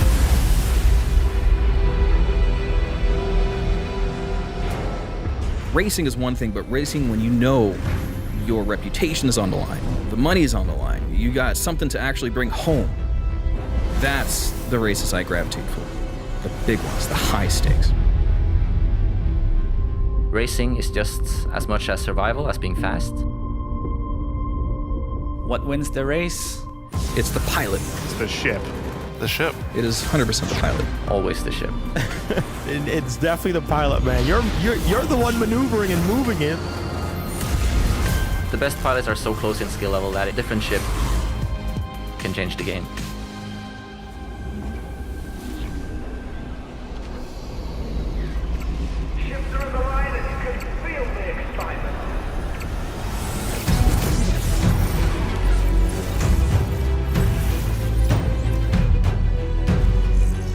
Only from Mirai.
Back. The countdown is starting. We're going to get you right back in the action here for heat number 5. Here we go with the race.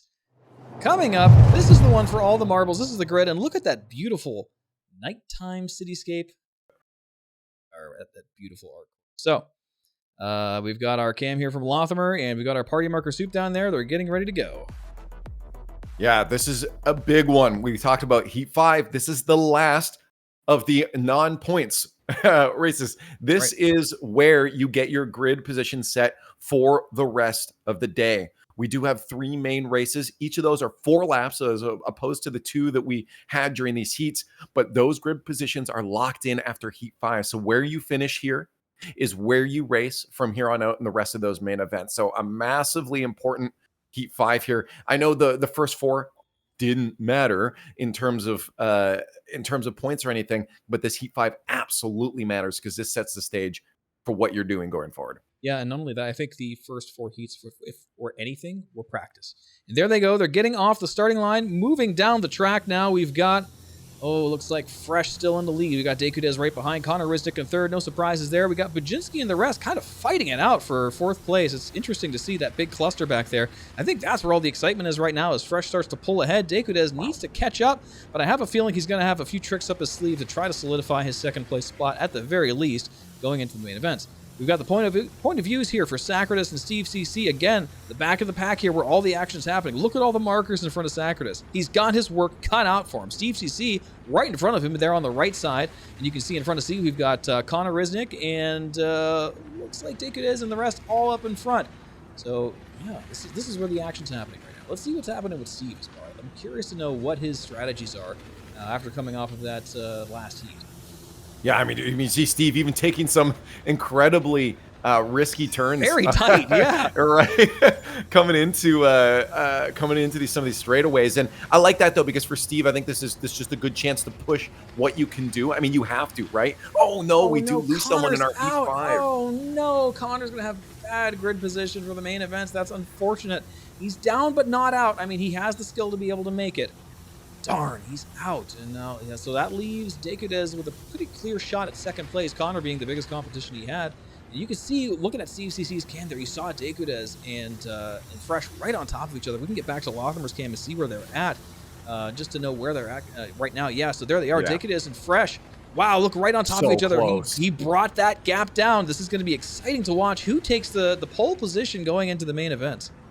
No, I absolutely love this, but this is where we saw Dekudez drop out before on this last stretch into the double up. You know, I mean, they're taking their turns now through the Empire and Widow's Walk, but then right after that little small section between the Commute and Kovalek Sprint is where Deku dropped out, and I wonder how nervous he is, knowing how close he is to Fresh on this, coming into that same turn that he ended up DNFing on before. So this is an absolutely massive moment for Deku. You see him take it actually a little bit slower. You can see him being a little cautious, and Fresh gaining a little bit extra lead, but a good pull up here from Dekudez, and I love this now coming into double up. This is where... Oh, absolutely massive for Deku. This is incredible to watch. Yeah, and there they go, going up through double up, like you said. This is really technical here. You lose a lot of speed going over that overhead like a loop-de-loop. So if there's going to be a gap here, you can see it maybe starting to grow a little bit. We'll see if Dekudez is able to keep it together for lap number 2. Fresh finishing up lap number 1 now with a time of 2:38. Actually his slowest of the night. I think he's starting to feel the pressure here as Dekudez brings it right up the rear. There they are, starting off lap number 2, going around Trident right now. Is Fresh, Dekudez is he okay? He's a little behind. Looks like he just might have slowed down there. Maybe he couldn't find the first turn for lap number 2. Fresh now with a commanding lead. It's unfortunate for Dekudez, but at least if he's able to keep it together, he'll have that 2nd place position for the main event. Meanwhile, we have Fresh's point of view here. You can see what it looks like from the top, folks. This is it. This is what the view of victory looks like as long as he can hold it together and not collapse to the stress. Fresh going through the anvil right now, coming up to the sheer death of this turn. Here it goes. Whoa, that big yaw pulling that TVI around that pole. Look at those G's being pulled up, just barely avoiding the height limit. Unbelievable skill and strategy employed to make that look easy for us commentators enjoying our comfy seats back home. And we also saw near the back of the race, Steve taking some hard turns. It unfortunately knocked him out. Another DNF for Steve a few moments ago. While we were watching that Dekudez and Fresh battle at the front, yeah, Steve unfortunately met his demise. And that'll be it for the Heat 5 going into our final races. But this is massive for Fresh now. We do see him starting to pull away again. I think for Dekudez, this is still important. As long as you come in with that 2nd place, you're not far behind. This is still a phenomenal time for Dekudez as we head into the downtown transfer. This still phenomenal racing for Dekudez, mostly because he's still in the race. We saw that DNF in Heat 4. So for Dekudez, I think this is great. You don't really have anyone that close behind you. Sacratus is there, but he's so far behind. You don't need to push it now. Just stay your lines. Make sure you finish this race. Get that grid position of 2nd place coming into our main races. Let Fresh stay in the lead, but still push yourself a little bit, but not too much that you DNF. That's right, yeah, and unfortunately, Bajinski is out once again. Bajinski, I don't think he finished a single heat, unfortunately. With his DNFs, he's just struggling today, and that's okay. You know, sometimes it's a trial by fire. I cannot count the amount of times I DNF'd trying to learn Yadar Valley, folks. I mean, there's some hard tracks out there. This is certainly not one to sneeze at. This is one of the harder ones. We got this nice split here showing sort of the difference of positions here between Sacratus and Fresh. Now, Sacratus being about 30 plus seconds behind Fresh at this point. You can see they're completely different parts of the race. Fresh now wrapping it up, going through the last turn. Oh, and Cy Prime's out again with a collision. He made it a little farther this time, at least getting to lap 2, but didn't get through. Sacratus just going through the club cut. Meanwhile, Fresh finishing it up with a 5:14. A little slower, I'll say, about 5 seconds slower. And you know what?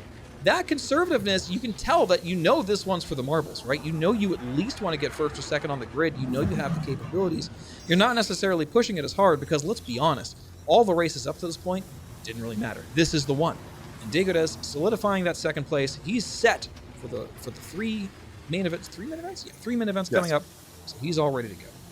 Yeah, no, I again, you talk about a bit slower of a race. Sorry, a Heat 5 for Fresh, and I think that's absolutely because of that pressure Deku was putting on him. Fresh had to make sure that he was getting through a lot of these harder turns while knowing that someone was right on his tail. He had to make sure everything was perfect. And sometimes when you overthink like that, you end up taking things maybe a little bit safer than when you would if you knew you had some of that space. I mean, sure, you can take it safe when you know you have the space, but there's something to be said when someone's right on your tail.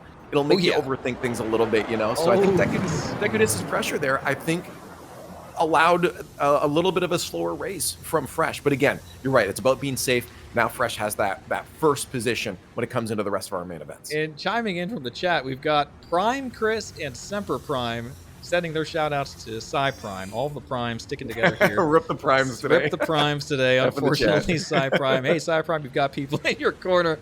Putting the F's in the chat for our Primes and all the support for setting out the Cy Prime. Cy Prime, hey, down again, but not out. The main events, technically, nobody has any points. Anything could happen.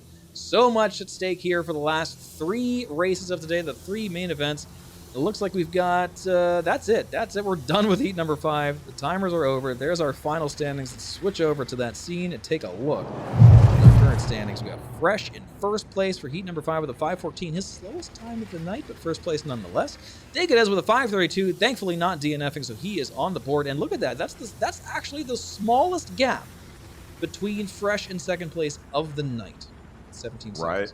That's something to watch. Sacratus in third place once again. Congratulations, Sacratus, our mouse and keyboard warrior, keeping it together. And Dude 3D, once again, I believe that is the 4th time in a row Dude 3D is coming 4th. Lucky number 4 for Dude 3D tonight.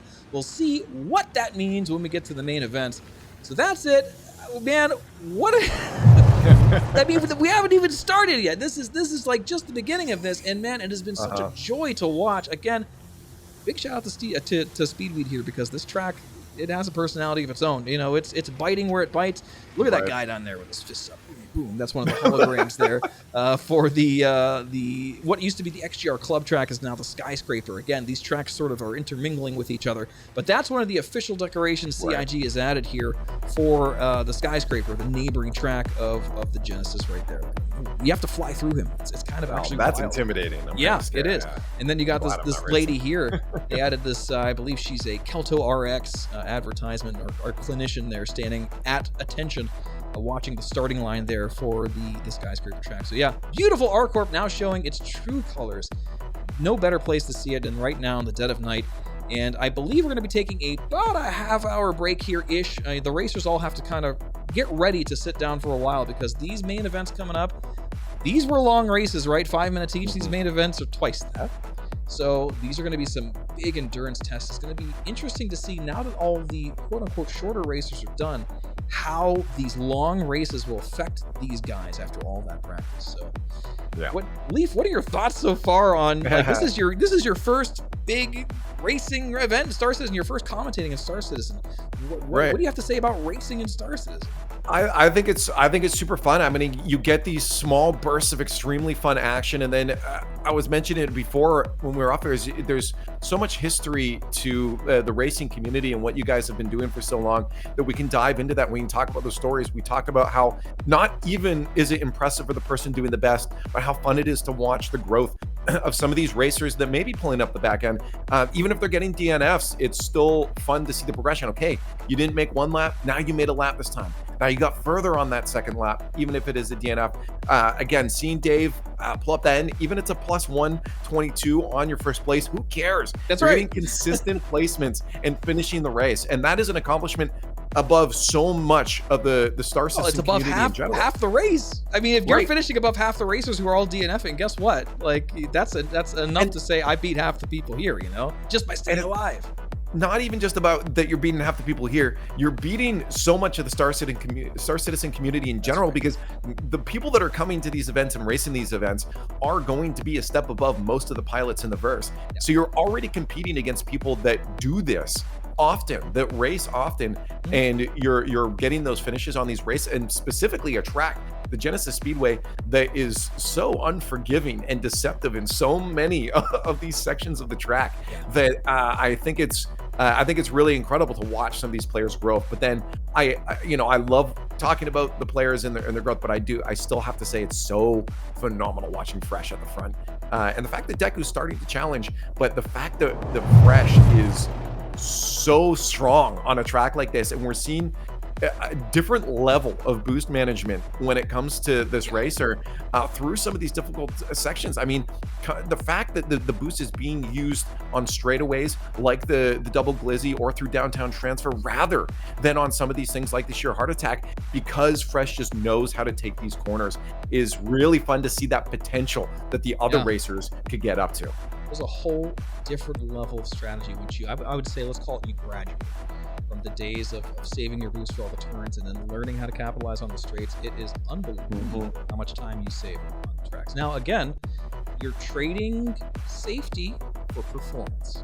That's the big trade-off. So you have to be comfortable going into that. But Fresh is showing today he's more than comfortable going into that. Deku is giving him a run for his money, though. It's exciting to see if they're going to be able to hold it together for 4 whole laps of this madness in day and night here at the Genesis Speedway.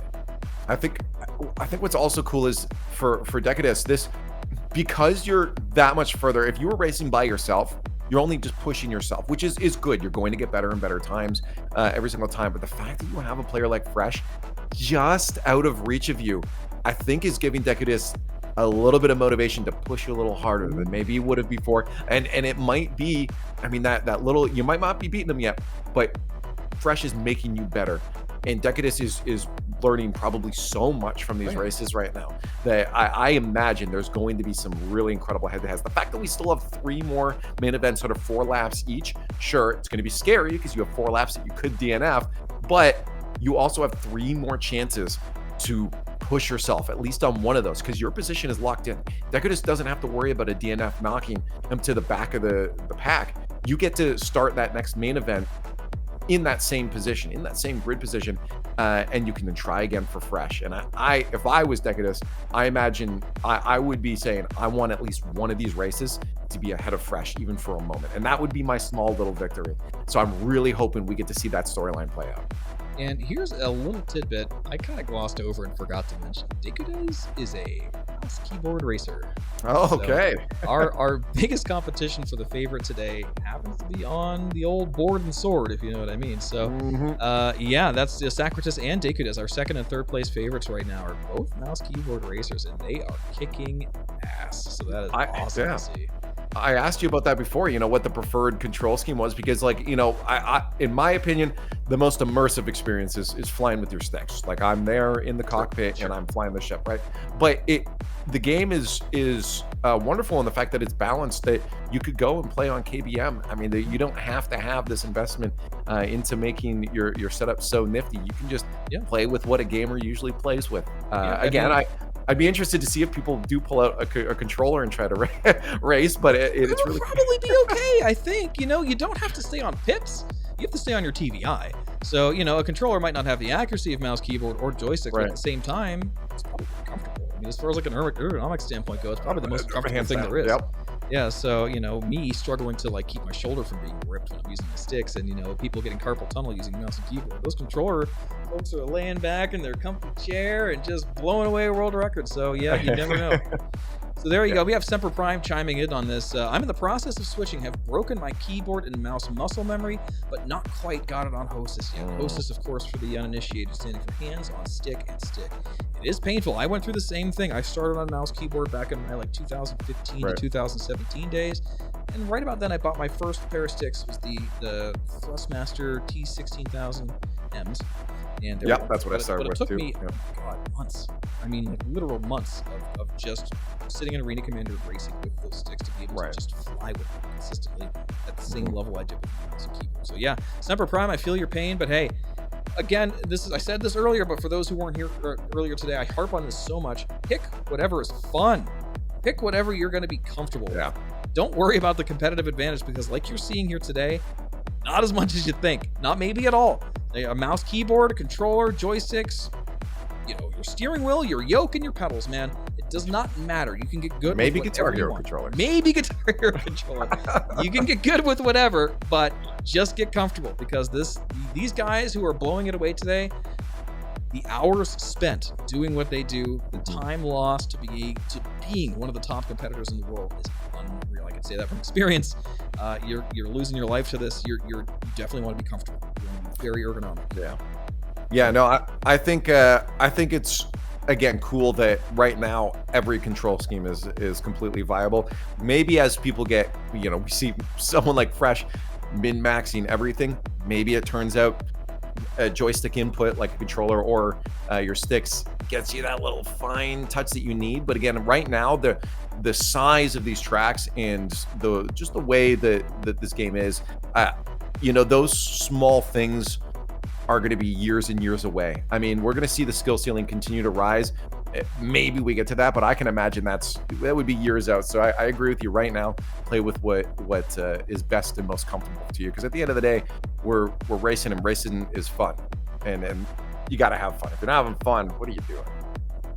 Well, that's it, folks. We're going to be taking a quick break here for the main events. We got about 20 minutes now, T-minus, and we'll see you back here. We're going to run the commercials for a bit, but hey, get loud and chat. If you have any questions, we'll be around to answer them. And certainly, if you haven't already, head on over to racexgr.com. That's just putting on the show today. Get involved with the community, even if you don't want to be a pro racer and just interested in meeting some of the best pilots and nicest guys I've ever met in my life. Head on over. And of course, all of the graphics and the overlays you see today have been provided to us by scr.gg. That's where you go if you want to take your own skills and put them to the test against some of the top time trialing racers in the verse. Plus, see the events and results of some of the events that's been happening throughout the year. So go over to scr.gg. That stands for Star Citizen Racing.gg, headed by our very own diplomat, who's been helping me out here tonight with the technical support. We'll see you guys later. Get up, stretch your legs, get a snack. We'll see you back here for the very exciting, and it's going to be crazy, last 3 main events happening today. See you then. Machine. A relationship that has been cultivated since humanity first reached for the stars. In the 9 centuries since, there's never been a freer being than a pilot behind the controls of their ship, pushing the envelope of what flesh and steel can achieve. Together.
matter what you fly, or how new your wings are, freedom is yours for the taking.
Ever since I was a kid, I've wanted to go fast. It's not about just a hairpin or two. It's really about that sequence and finding the potential of the thing I'm controlling. Being in the cockpit, you start to forget what your body's doing. You become one with the machine. Racing in general, I think it's kind of becoming an art. Got split decisions to make. You gotta be fast.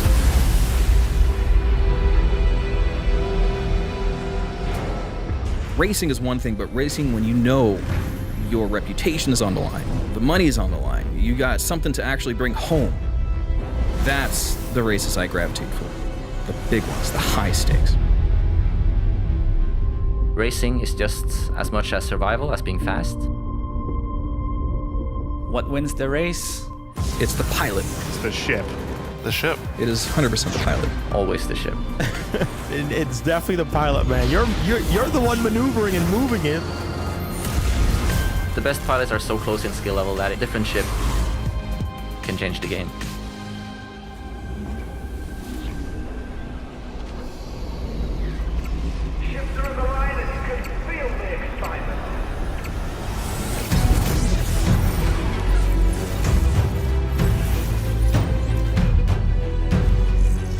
Only from Mirai.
Bro, what was that line? Oh my goodness! Splen overtakes him. These guys are neck and neck. Now entering Cargo Valley before Splen does. Who comes out first? It is Shaku, but Splen with more speed and they hit! Splen way out ahead. This guy is impossible to beat. This guy is an absolute beast. Splen's got missiles firing. They're right behind him. I see missiles tracking him. Your reputation is on the line. The money is on the line. You got something to actually bring home. That's the races I grab to. The big ones, the high stakes. Yes! Let's go! Whew.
Pilot and machine. A relationship that has been cultivated since humanity first reached for the stars. In the 9 centuries since, there's never been a freer being than a pilot behind the controls of their ship, pushing the envelope of what flesh and steel can achieve, together.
No matter what you fly, or how new your wings are, freedom is yours for the taking.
Ever since I was a kid, I've wanted to go fast. It's not about just a hairpin or two. It's really about that sequence and finding the potential of the thing I'm controlling. Being in the cockpit, you start to forget what your body's doing. You become one with the machine. Racing in general, I think it's kind of becoming an art. Got split decisions to make. You gotta be fast.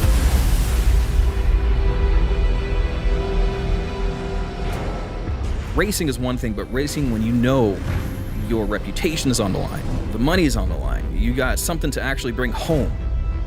That's the races I gravitate for. The big ones, the high stakes. Racing is just as much as survival as being fast. What wins the race? It's the pilot. It's the ship. The ship. It is 100% the pilot. Always the ship. It's definitely the pilot, man. You're the one maneuvering and moving it. The best pilots are so close in skill level that a different ship can change the game.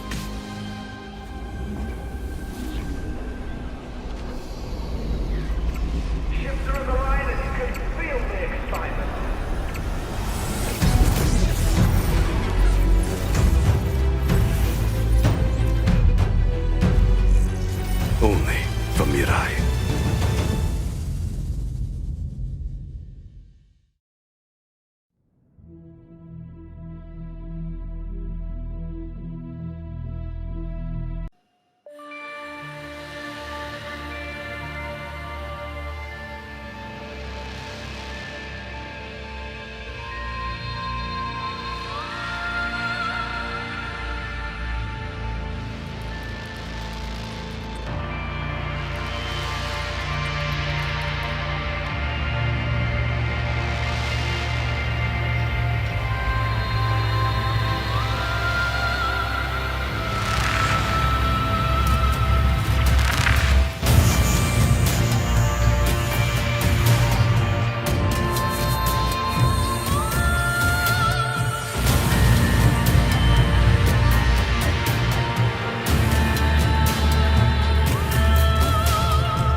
Bro, what was that line?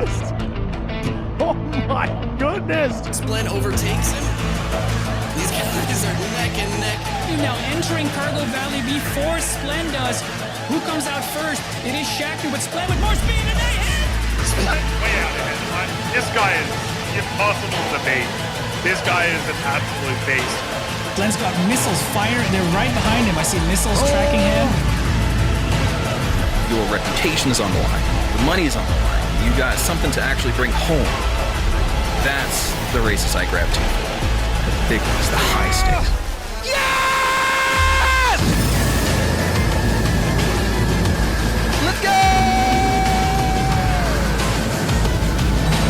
Whew.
pilot and machine. A relationship that has been cultivated since humanity first reached for the stars. In the 9 centuries since, there's never been a freer being than a pilot behind the controls of their ship, pushing the envelope of what flesh and steel can achieve, together.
No matter what you fly, or how new your wings are, freedom is yours for the taking.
Ever since I was a kid, I've wanted to go fast. It's not about just a hairpin or two. It's really about that sequence and finding the potential of the thing I'm controlling. Being in the cockpit, you start to forget what your body's doing. You become one with the machine. Racing in general, I think it's kind of becoming an art. Got split decisions to make. You gotta be fast.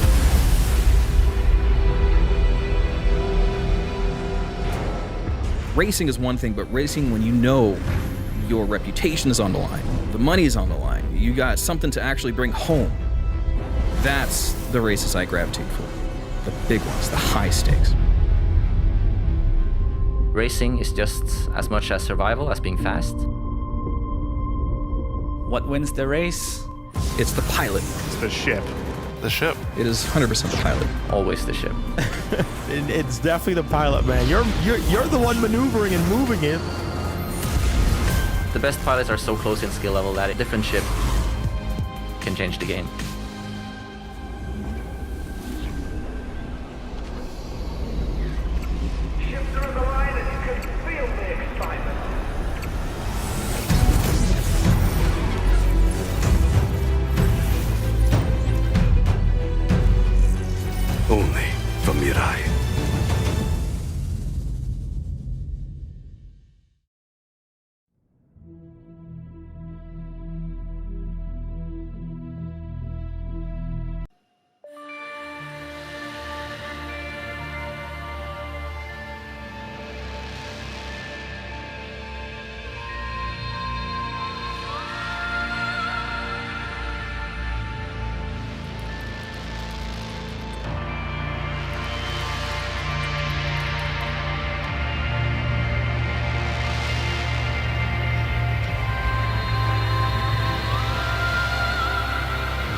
Bro, what was that line?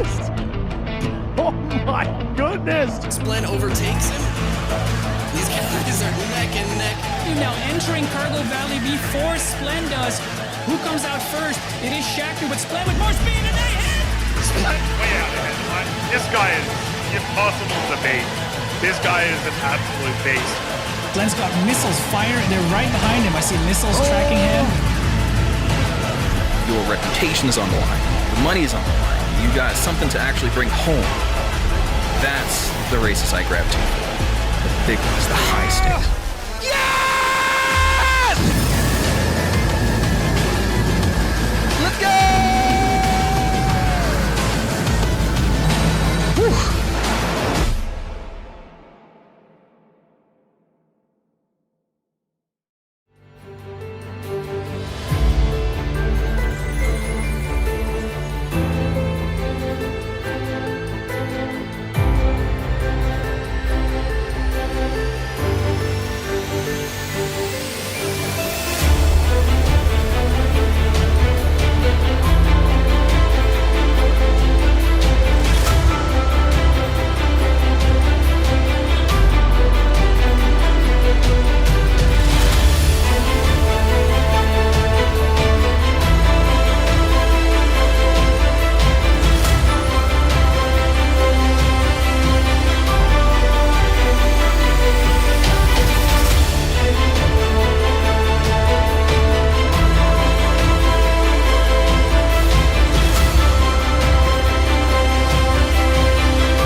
Pilot and machine. A relationship that has been cultivated since humanity first reached for the stars. In the 9 centuries since, there's never been a freer being than a pilot behind the controls of their ship, pushing the envelope of what flesh and steel can achieve, together.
No matter what you fly, or how new your wings are, freedom is yours for the taking.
Ever since I was a kid, I've wanted to go fast. It's not about just a hairpin or two. It's really about that sequence and finding the potential of the thing I'm controlling.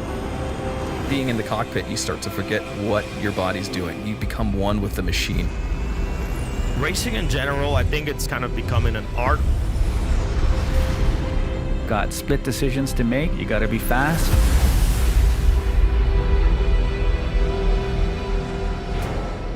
Racing is one thing, but racing when you know your reputation is on the line, the money's on the line, you got something to actually bring home. That's the races I gravitate for. The big ones, the high stakes.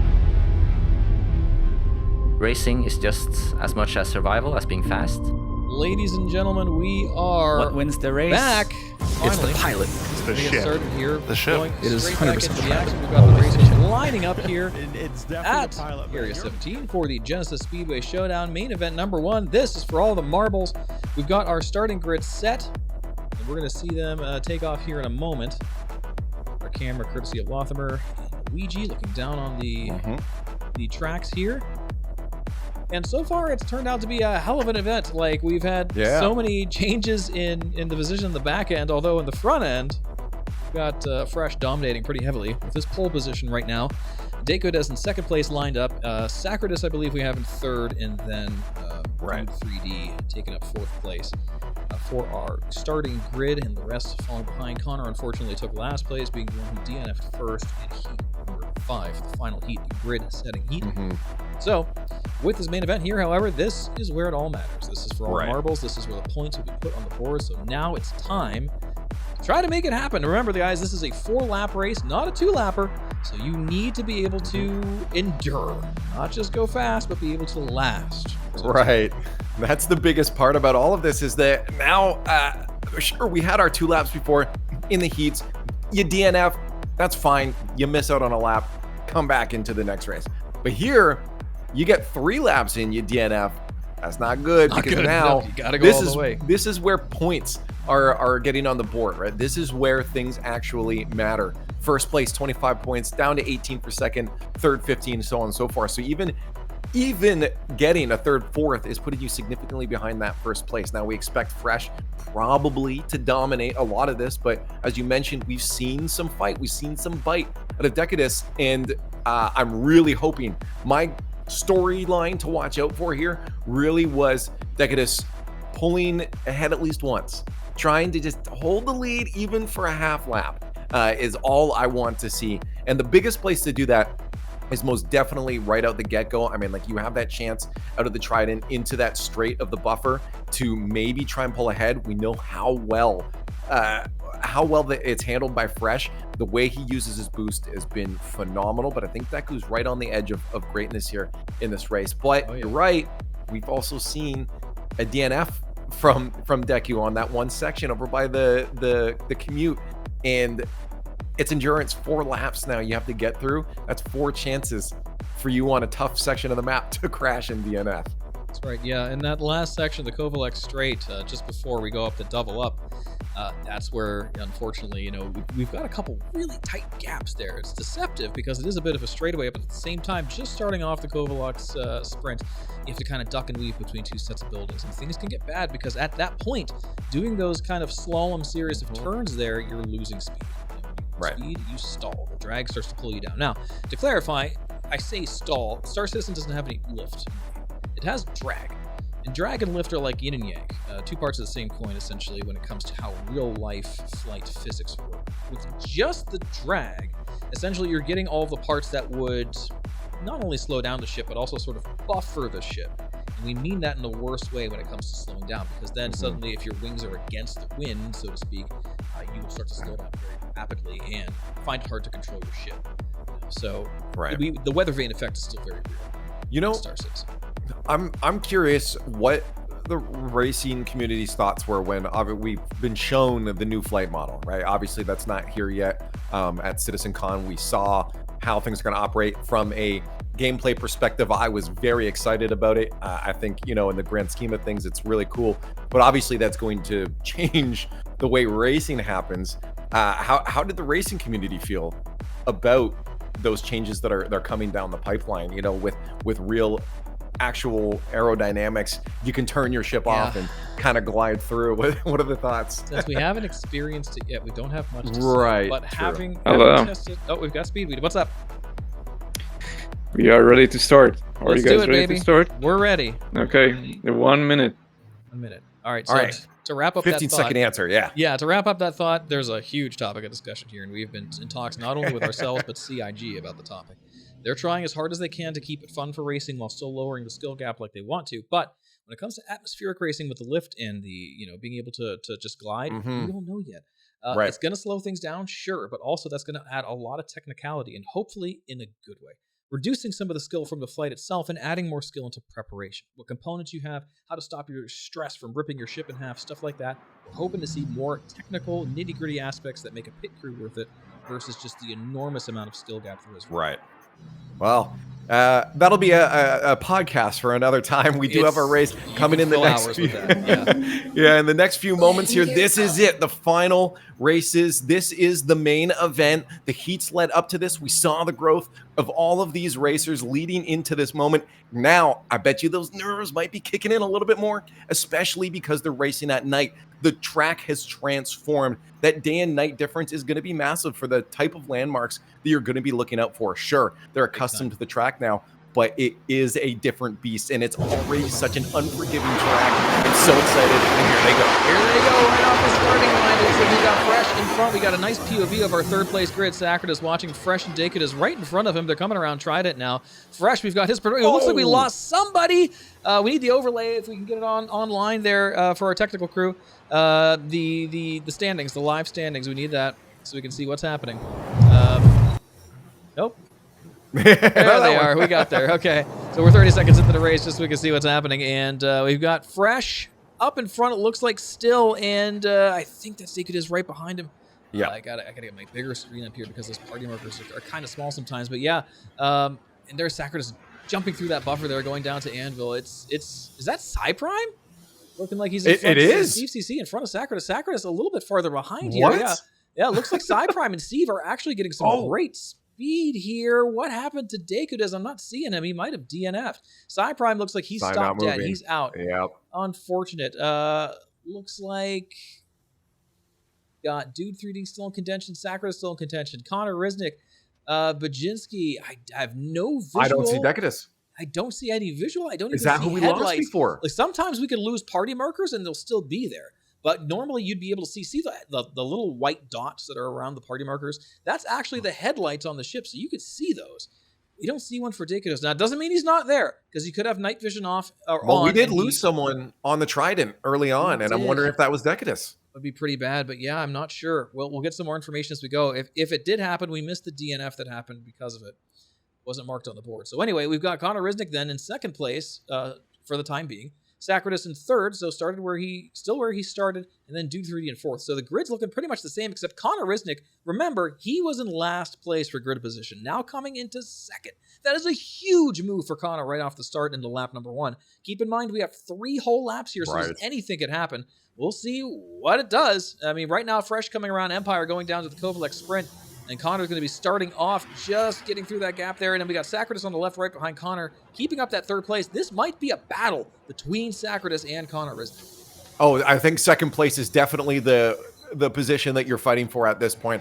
Granted, again, going into the next event after these 4 laps, you're still in the same positions, but points are huge right now, and especially fighting for that second place point position. We do have Fresh again in the lead, and we know that he excels when he's got a little bit of that gap. He handles well under the pressure as well, but finishing first lap, he's got such a significant lead. He can start to play it a little bit smarter, maybe a little bit safer. You're not time trialing right now. You don't need to set a world record. You just need to finish 4 laps. With 1 down, there's still plenty of opportunities for mistakes to happen. That's right. And we have confirmation now that Dakidus did indeed DNF, so he might have been that splash around Trident. That's so unfortunate. Oh, Connor's spinning out of control. What's happening with Connor? Looks like he might have hit something near center mass. Maybe. Oh, and did he make it through? I don't know. He might have clipped something, and he's out with the collision. No, it looked like he had clipped maybe a little bit of server decent collision going through the start finish and cascaded down past Trident into the world geometry, and he's gone. That leaves Sacredus wide open to take those second place points. Degudes and Connor Rizdick are going to have their work cut out for them in the final 2 main events to be able to make that up. That is absolutely devastating for these top-level racers now in last place. Yeah, no, this is absolutely insane. I mean, like, this is a chance for these players to just finish and grab some points. I mean, this is huge. Sometimes it is just about hoping your opponents make a mistake. We see some of the top contenders for first, second, third out. We have Connor gone. We have Deku gone. Fresh, of course, still holding the lead as we expect. But those DNFs are massive for players like Buginski and Steve to be able to grab some points. We've seen Sacratus on the board multiple times. So this second place position right now is not very far-fetched. Dude now getting knocked out. So as long as we just have a finish, a nice, slow, steady race, don't get timed out, but finish this race for Steven Buginski, these are points on the board. That's right, and unfortunately, Dude 3D, our absolute paragon of stability, the one who made it through every single heat, not able to pull it through in main number 1. That's very unfortunate. The pressure is just too much for him. That leaves some points on the board for Buginski, still alive, despite, I believe, he did not finish a single heat, but didn't finish last in the last heat. So started just ahead of Connor Rizdick. Now he has a chance to pull it together and get on the podium. Very interesting developments here in main event number 1. No, we have I'm confirmation from Connor Rizdick. Sorry to interrupt. Connor Rizdick says, dude, the mail slots are dead. Oh my God, Fresh is out. We've lost Fresh. Our top 3 contenders are top 2, and then number 4 are Connor Rizdick are now out. Unbelievable. With 3 Fresh is out racers. with the DNF. Wow, that is very unexpected. So now everything's been turned on its head. But sorry, before I interrupted there, we were talking about Connor. Connor says the mail slots were death with the desync. So it is Yeah, as I suspected. Going through the start-finish line, he did desync and hit that mail slot. Wow, unbelievable developments here for main event number 1. No, I mean, the biggest thing here, I mean, obviously the main story is Fresh is out. We started with Deku, then we got Connor taken out, then Fresh after that. Absolutely insane. How many people are just being dropped off? Dude, of course, getting knocked out as well, and Sai earlier on. Sacratus, Steve, and Buginski, all they need to do is finish, and they put themselves in an incredible spot. We talked about 25 points for first place. Sacratus, take your time. You had a 10-second lead over Steve before on those on that second lap. Why not just play it a little bit safe? There's a good chance you don't get caught up on, as long as you don't push yourself and don't DNF. So 25 points in contention here for Sacratus is a massive start, as we only have 3 races. That puts you in a great position. That's right, and we actually have this wonderful split here of first and second place head-to-head. With the end of lap 2, no, they're on lap 2 now, so the end of lap 1, we had these 2 within about 9 seconds of each other. But it looks like that gap has grown. That's not a finish, ignore that. It's actually only the start of lap number 2, or the finish of lap number 2. There's still 2 more laps to go, so Sacred is still going here. But he did cross the finish line for lap number 2, so he's on lap number 3 now. We've got Steve pretty far behind. He's just now going over double up. So it looks like Sacratus has an absolutely massive lead over Steve CC right now. Oh no, did Buginski drop? Oh, it looks like he's out with a DNF. That means we're down to 2. Unbelievable bloodbath here for main event number 1. Ouch. I mean, there's still going to be some points on the board for these guys, but that is very unfortunate. Now starting lap number 3, we have Steve CC. 2 more to go. They have to keep it together. It's going to be basically a battle of wits and battle of stability. Who's going to hold it together long enough to finish these last 2 laps, not hit anything, and take home the 25 points? Loser here, not walking away empty-handed, certainly, with 18 points up to grab. Steve is not moving. Uh-oh. We have a cam for Steve. What has happened here? We just have Sacratus. Steve might be out. We're going to get confirmation here, and Sacratus has stopped. I don't know what is happening. We're going to find out here in a moment. Yeah, I mean, just looking at the story while we get the information of what's going on, this already the story is crazy, because, I mean, as long as these 2, I mean, they're already going to get incredible amounts of points ahead of it. So, I mean, especially for Sacratus, we've seen Sacratus continually be in that top 1, 2, 3, 4 kind of position.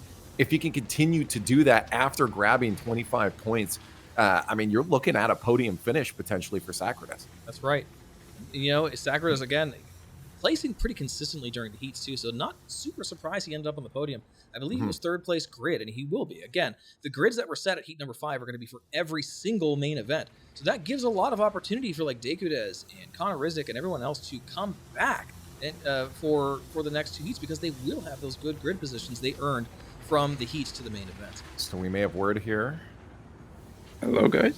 What's up? So I was a big doo-doo head, and I stopped the race at 2 laps. It was supposed to be 4 laps, but anyway, we are stopping it since everybody ate it except for Sacratis and Steve. Okay, so we're just going to use these as the final results for main one? For main one, yes. All right, This roger is gonna that. be, So, wow. So we are doing F1 scoring, so yeah, these guys will get their points. However, DNFs will receive only 1 point each. oh wow, So that is going okay. to really sting for them. Wow. Oh, I didn't know that. So yeah, that we'll look forward to you updating the Google Sheet so I can update the crowd. But yeah, that's unbelievable. So that means Massive for Sacratis and Steve. massive, Huge. So basically, if Sacratis and Steve are able to hold it together and at least stay high on the board, they have this in the bag, because even if Fresh were to finish first place twice in a row, either Sacratis or Steve now would have to lose to be able to even the scores. The scoring I mean, deficit, as we've seen though, this Speedway is unforgiving. I mean, we have 1, 2, 3, 4, 5, 6 unfinished racers, DNFs on the board.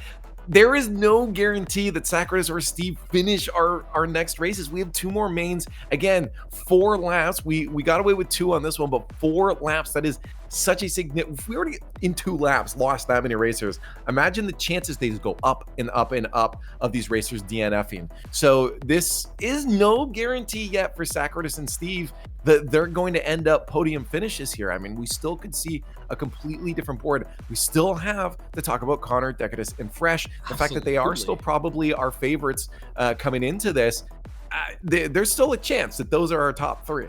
yeah, and you know what? There's a lot at stake, and there's a lot that might have changed between the heats and the mains here to cause this to happen. Number one, of course, is it's very dark. Nighttime. Only one of the heats was night, and that, of course, even though you have these bright lights, and is one of the best places to race in Star Citizen if you're racing at night, it's still not quite the same as it is during the day. You know, we see a lot of smog from the point of view of these overhead cams, but like from the racers, it's not that bad, so you can see pretty clearly during the day. So at nighttime, you're going to lose some fidelity.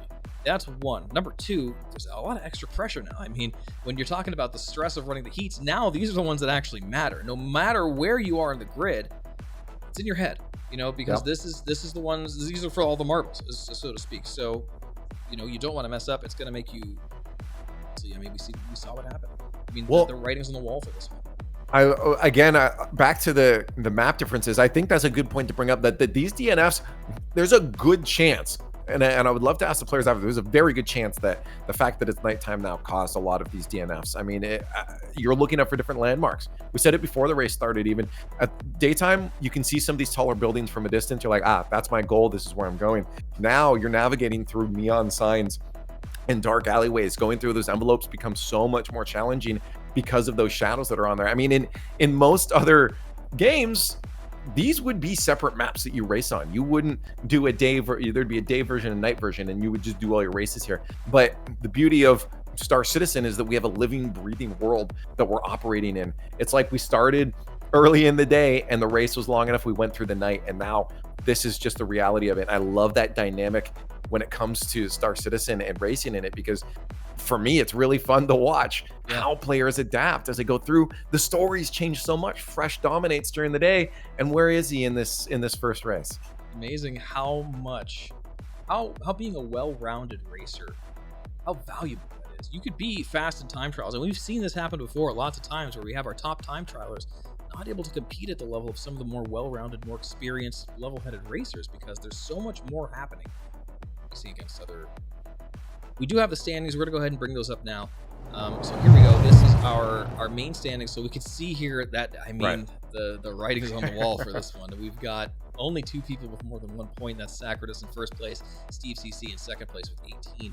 And then we've got everyone else tied third place with 1 point. So hopefully we'll see some better numbers on the board here for main number 2. But man, what a devastating start to the Genesis Showdown. Man, Genesis Speedway is certainly showing its fangs today and just knocking these guys out of the sky. Well, I really am wonder now, I mean, if we're going to see significantly slower times across the board coming into our main event number 2, because the fact that so many racers DNF'd, you know, we have confirmation from one of the racers, Connor, that, you know, they got desync on that finish line past Center Mass Avenue, but the others could have simply just been a mistake, a miscalculation on some of these sharper turns. We talk about that bottom half in the midway through the race of this track, through that Heart Attack, the Glizzy, and then into the Fizz Flick and Broadband. These are some difficult turns, and we've seen a lot of DNFs actually happen around that commute as well. I mean, this is a lot of tipsy-turvy diving as you try to head your way through Kovalex into double up. So you know, at nighttime, it gets so much harder that I wonder if some of these racers' plan will be just to pull back, just to finish. You have 4 laps now. Just because you got passed doesn't mean you're losing to that racer, because they could crash in just a few moments. Seen it here, right? You know, we've got sort of a Cinderella story happening for Sacratus and Steve CC. Sacratus and Steve CC are first and second place. So anything can happen at this point. I mean, we could see some, if our top contenders do get back on the board, it's going to become close to tying. We might see a tiebreaker. I had not predicted, and we had talked about this, I had not predicted this being that close, and I was like, you know, I think it's going to be pretty much a washout. No, there's the commentator's curse happening again. We've got this insanity happening right now for how this race is developing. So let's get back to the cameras and take a look at what's going on down there as we set up 2. So everyone's getting in position here. Yeah, and check out those headlights, right? So there's a lot of like interesting thoughts split down the middle, we'll say, about what these new headlight changes, which are a recent development to the game, have done for racing. Right. First and foremost being you've got this Christmas light display right now, right? So they're lit up. That wasn't like this before. You didn't have these like globes of light in front of the headlights. It was never like this. So now you have that in front of you if you're behind somebody. You could see it not only from the front of the ship, but from behind. So you've got this adding to the party marker soup, and occluding your vision, adding one more element you have to worry about as a racer. Okay, guys, 1 minute until main 2. Let's do it. Thank you very much, Speedweed, our host for today, the creator of this track, letting us know that these guys are getting their engines warm. Time to make up for some mistakes in main event number 2.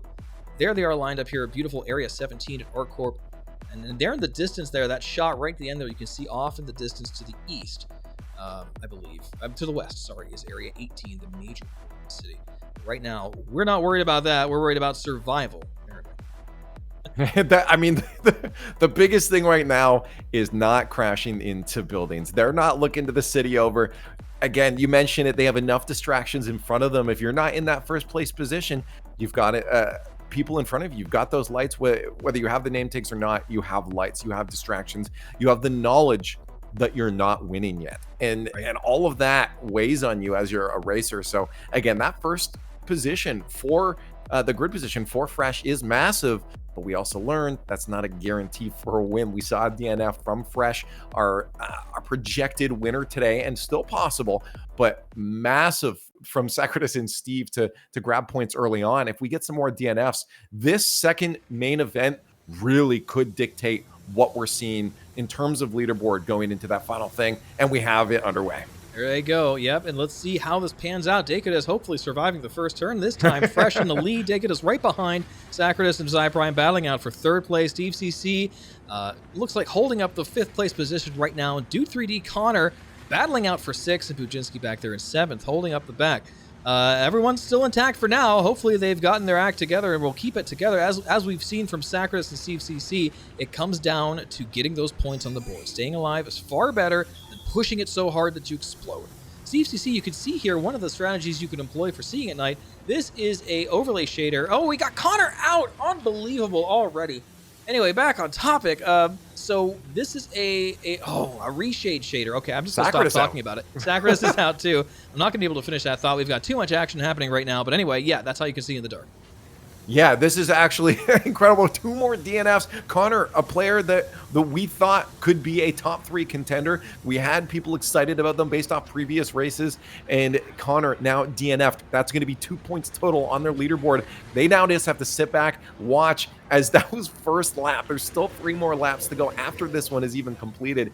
That is a massive disappointment, I imagine, for Connor. I imagine they're shaking their fists to the sky right now. But Sacratus is on the board, at least with 25 points, but only getting 1 more at 26.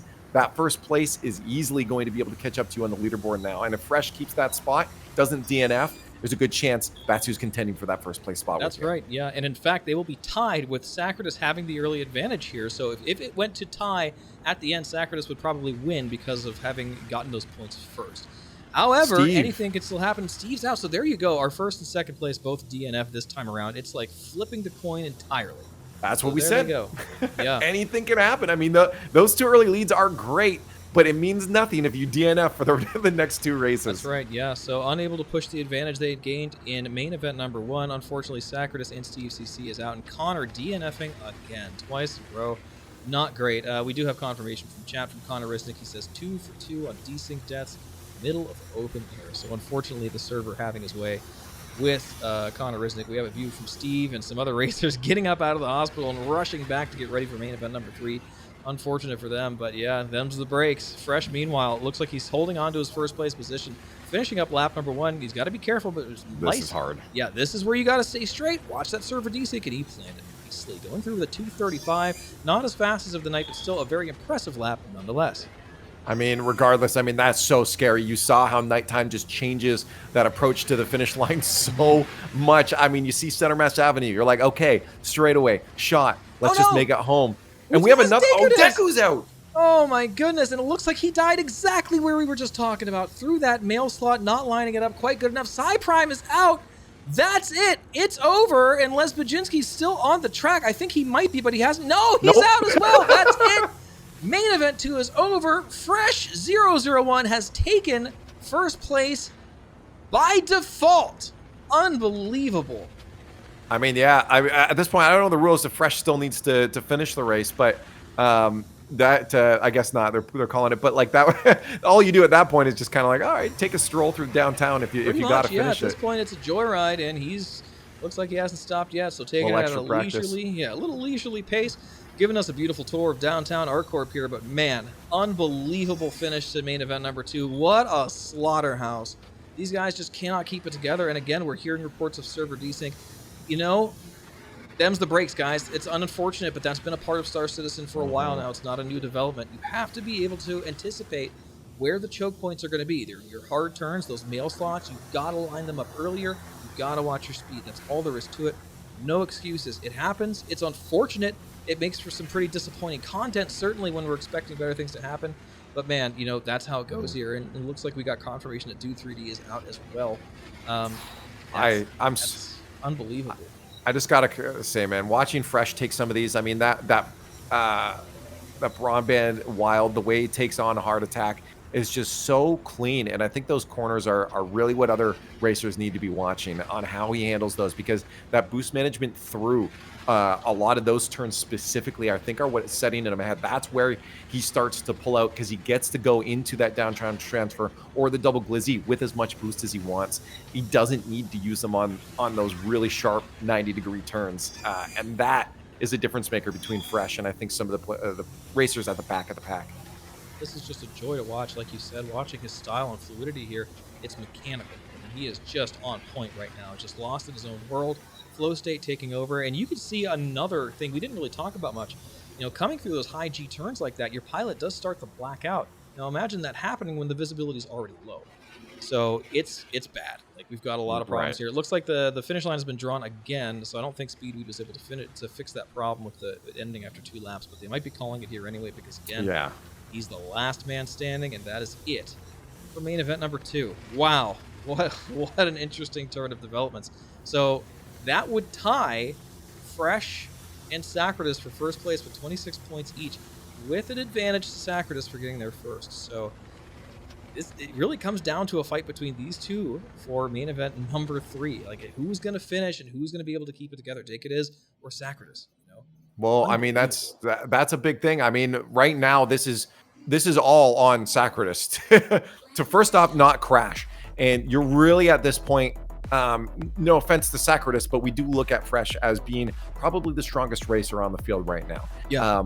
I think I could confidently say it. Fresh is the strongest racer for this track specifically on the field right now. Again, holding the record for it as well. But all you got to do now is you kind of just have to hope Fresh makes some sort of mistake in DNFs in this if you want to be able to pull ahead, because at this point, I think you're probably looking at second place as your best option as Sacratus, if there is no DNF from Fresh. But hey, a second place, considering the positions that you had earlier in the heats, that would be huge. I mean, for me, the biggest story is the fact that Deku keeps DNFing, and that is a massive divergence from what I thought this leaderboard would look like by the end of these 3 main events.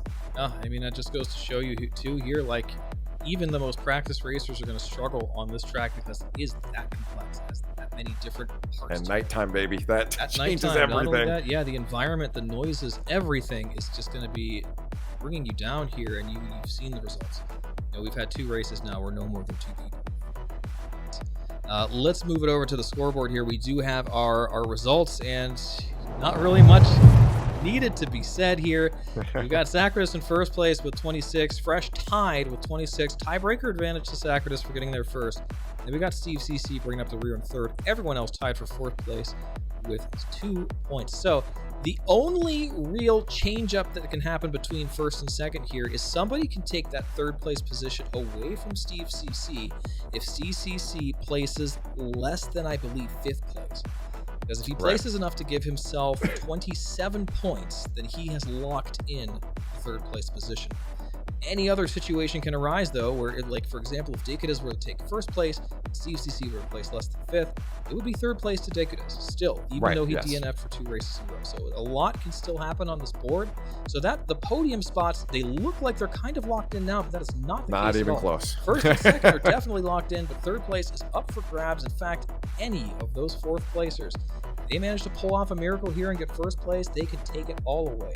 So that's that. And what that would actually end up doing, let's say if we had Fresh and Sacratus both DNF'd here, and one of those took, anyone else took 1st place. Anyway, time. So that could be interesting. Anyway. Wow. That's why I asked about him before. I'm like, hey, you know, you never know what could happen here. And the fact that, again, we have so many DNFs. I mean, if you look at this without the context of DNFs, you're just like, okay, every racer finishes. Yeah, little more locked in based off what we've seen from these racers. The problem is they're not all finishing, and consistently most of them are not finishing. This nighttime changes absolutely everything when it comes to this race. We've just had most of the racing done today on a nighttime, like with the sun up of this race, of the Speedway. Yeah. So that's what I'm saying. It's just you had that knowledge, that's what you're expecting, and now you come into the main events and that's gone. You have less visibility, the lights cutting through the smog, you're seeing a bit more visual clutter, there's some noise in the way. You also, again, have the lights in front of you of the racers, and the fact that now shadows are making some of these envelopes so much more difficult to navigate. That's right, yeah. The shadows of the lights being cast from the city lights, the shadows of the headlights cast from the racers in front or behind you. You know, it is unbelievable what kind of dynamics are added in the nighttime environment. And you can see it right here in this point of view. Look at those party markers. Being in the back off the starting grid, your visibility is reduced to blue text. So, you know, that's something you have to certainly consider as well. You want to be taking it a little slower, a little wider, especially if you're disadvantaged on the grid. And again, we can't stress enough what kind of advantage you get from being at pole position here, because your view doesn't look like this, right? Like, it's unbelievable how disadvantaged you are. Like, look, it's just like white, gray, no contrast, and then blue text. What are you gonna do with that? I don't know about you, unless you guys have rules against it, but I would be turning off those markers and leaving the party when the races start. You can't. Oh no, you can't do it. So you need to be in the party for the trackers to be able to see you across the finish line. Is there a setting to turn off party member markers? There's a setting. I would be turning that off. It doesn't do anything. So the setting is in game, but the setting does not work. It has not worked for a long time. The reason, rationale we understand, is they're moving the system away from Flash over to building blocks. Right. The rest of the UI in the game has been party markers and the quantum. They're still on Flash, eh? Okay. Lagging behind here, so we have not moved everything over to building blocks yet, but we will. And presumably at that time, we will have far more control over what's happening and not have this unbelievable, unreadable. That makes sense. Yeah.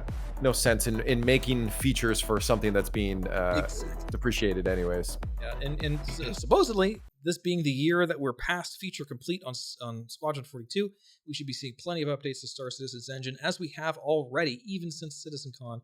We've seen this game just completely upended. Right. The cargo changes, the salvage changes, the tow trucks being added to the game. Everything is just starting to finally, after so long, come into motion. So we'll see what happens.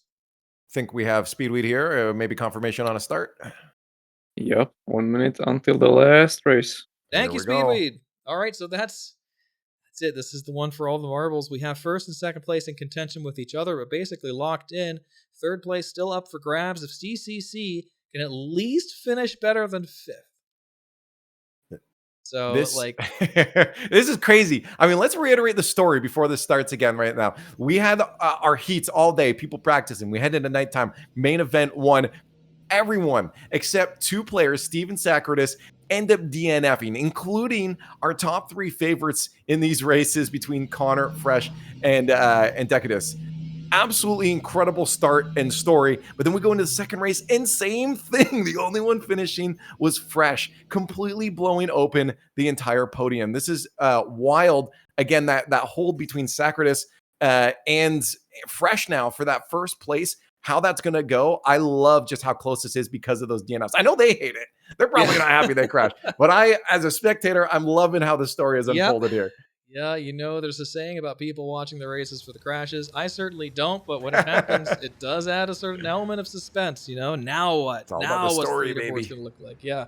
So it looks like we got our engines getting hot. Here we go. Starting off main event number 3. This is it, and they're off with Decadus in front. Looks like we have some jostling right off the bat as they start to find their separations. Fresh in front. Decadus now in second place. We got Steve CC right behind. And then the rest sort of in a party marker ball. Steve CC right on top of oh gosh, who is that? I can't even tell with the party markers right now. Look at this point of view. We've got 3 racers right in front here. We got Fresh's Cam in the top right. He's currently in first place. Sacratus looks like he's back in 4th or 5th. And Steve CC, hey, he's back in the pack as long as he can keep it together. It looks like he's in 3rd place right now, way above anywhere he even needs to be. But he's right there. That's a very comfortable place to be as long as he can hold it together. That's the biggest thing, holding it together. We do have the sun starting to rise now. This is giving a lot more visibility to the racers. And I think some of them are going to be very happy that we're starting to see that sun rising here. Steve has to be so careful with some of these turns, though. Again, well above what he needs, but still, you don't want to push it too hard. Don't DNF. But I love, again, the fact that we did have Decadus still in the race and pushing hard on that lead. But I do believe Steve CC is, again, just my outstanding player to watch right now because this is well above what we've normally seen throughout the heats for Steve. That's right, and it could be a combination of everyone else taking it a little more lackadaisically and wanting to get points on the board, right? You know, you might be letting Steve CC take that comfortable 3rd place because you're looking to pass later on. Remember, we've got a long time on this track, folks. You don't have to make your move now. You can set yourself up and make the move later. Don't worry about overtaking right now. You have the opportunity. So, I mean, when you're talking 4 laps total, that's a total of about 12 minutes or more on this track. It's an eternity when it comes to racing. So hold your horses quite literally and then come in when it matters. Here's the overhead view from Lothar. Now we can get a kind of a glance at what's happening. Fresh in first place. Decadus second. Steve CC with a comfortable gap, I might add. In third place. Dude in fourth. Sacratus and Cy Prime battling it out for 5th. And Connor coming back in 7th place. Bujinsky's Kerman, I think, back there in 8th right now. So, yeah, I mean, if he could stay alive, he has a chance to get some points on the board at least. But yeah, that is our current standings. It looks like Right. we're about 3/4 of the way through lap number 1. Well, this is tough now because a lot of them are coming in through that commute, and this is where we've seen some racers get lost and those DNFs start to happen. So we have to hope that we don't see half of the lobby disappear as they come through Widow's Walk into the commute over to our finish line. I love, again, that Decadus is still there. You're not pushing Fresh too hard, but holding that second place position is just massive. Finish the races. That's all that matters for Decadus right now. Look at that cluster in the back of the pack now. We've got 4 racers basically on top of each other. Fresh with the fastest lap at 2:34. Not his best of the night, but damn close. We've got Sacratus, Dude 3D, Connor, and Steve CC kind of on top of each other. Cy Prime was in that pack, but it looks like he might have taken a collision and slowed down significantly. Now he's back in last place. Looks like he's limping as well, so it's a good chance he's lost some geometry. If he can keep it together, he still has a chance to get somewhere better on the podium. Again, no DNFs yet, which is unbelievable, and also the first time today we have gotten through lap 1 without a single DNF. This is absolutely massive. I mean, the fact, just even watching a player like Bujinsky, again, that's not been able to hit a finish at all, still racing in this. Now, we're only heading into our second lap. There is lots of chance for things to go wrong, but I really do think the visibility now with daytime, the dawn is here, the sun is rising. I think that extra visibility is helping these racers out significantly compared to those night races where we lost almost 100% of our racers. That's right, yeah, and certainly it is the morning twilight hours, so the visibility isn't 100% there. I know we've lost Prime, unfortunately. Again, he was limping. He might have not just been able to hold it together and has succumbed to his ship's injury, so he is out. So that's our eighth place out for today, and Prime, who had 2 points, that probably means that's where he's going to stay, at least tied. So that's that for Prime, unfortunately. The primates out there, as it's called themselves, pour one out for your boy. He's out for today. Well, we do see again Decadus just trucking along. There's a big gap now between that first and second, as Fresh does maintain a strong lead. But as Decadus, again, slow and steady. You said it before, sometimes that wins the race. Right now, Fresh could still end up DNFing. There is a lot of race ahead. You're not even 50% done this final main event here. So Decadus still could be in a position to nab that first place in main event 3. I love the back and forth. Look at Connor and Steve right now. Head in ahead, and that's got to feel so intense for those two racers. Absolutely, and here's the interesting part about what could happen mathematically. So if Decadus doesn't finish in first place, that means Steve can finish as far back as 7th place and still take away 3rd from Decadus. So Decadus needs to try to push for first if he wants a chance of getting on the podium, with Steve CC performing as well as he is right now. Now, keep in mind, there's still 2 laps after this lap, so anything could happen. Fresh wrapping up lap number 2 right now. Remember, you got 2 laps left. Regardless of what the scoreboard says, guys, keep it going. 4 laps total today. So here he goes. Fresh now coming through the mail slot. This is the killer right now. He's got it lined up pretty straight, looked pretty safe, and the server hasn't killed him yet. So it looks like he's good for lap number 3. I mean, he's handled that pretty good for the most part across all of these races, the heats and mains. But what I really am focused on right now, I'm watching Steve. There's flow state going on. I mean, the smoothness and confidence we've seen from Steve is unmatched to what we saw from Steve in earlier matches. I'm loving just the confidence and flow state we're seeing from Steve right now on this track. Yeah, and being the veteran that he is, he's certainly no stranger to the racing. He's been here for years. I think he was just getting the rust off. Let's be honest. I mean, there hasn't been a lot going on lately. He's been busy. We've all been busy. The holidays have happened. He's got that rust off. He's getting back comfortable up behind the sticks again, and he's showing what he's made of. Certainly a force to be reckoned with here, and slated to take 3rd place away from Decadus. Meanwhile, we have Connor Risnick climbing up to 3rd place with a 25-second gap between him and Decadus.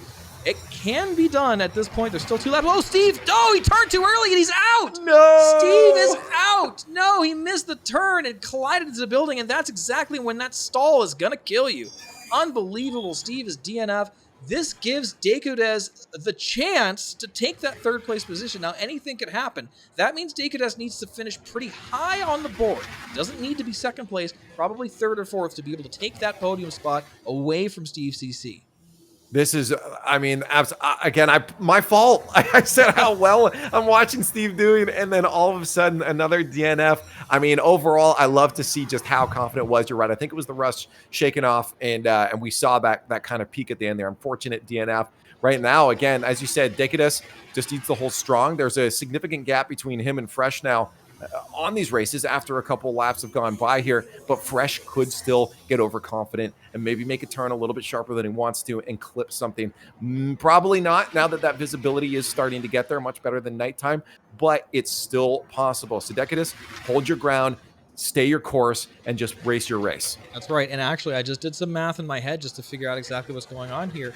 An update on what this means for Decadus. If he finishes in 2nd place, that only ties him with Steve CC for 3rd, and Steve would have the tiebreaker's advantage there. So that, unless Speedway is going to make these guys do a sudden death, we're going to have possibly multiple ties happening on the leaderboards depending on how it finishes up. So if Decadus doesn't make that grab for 1st place, it is not guaranteed that he will make it on the podium today.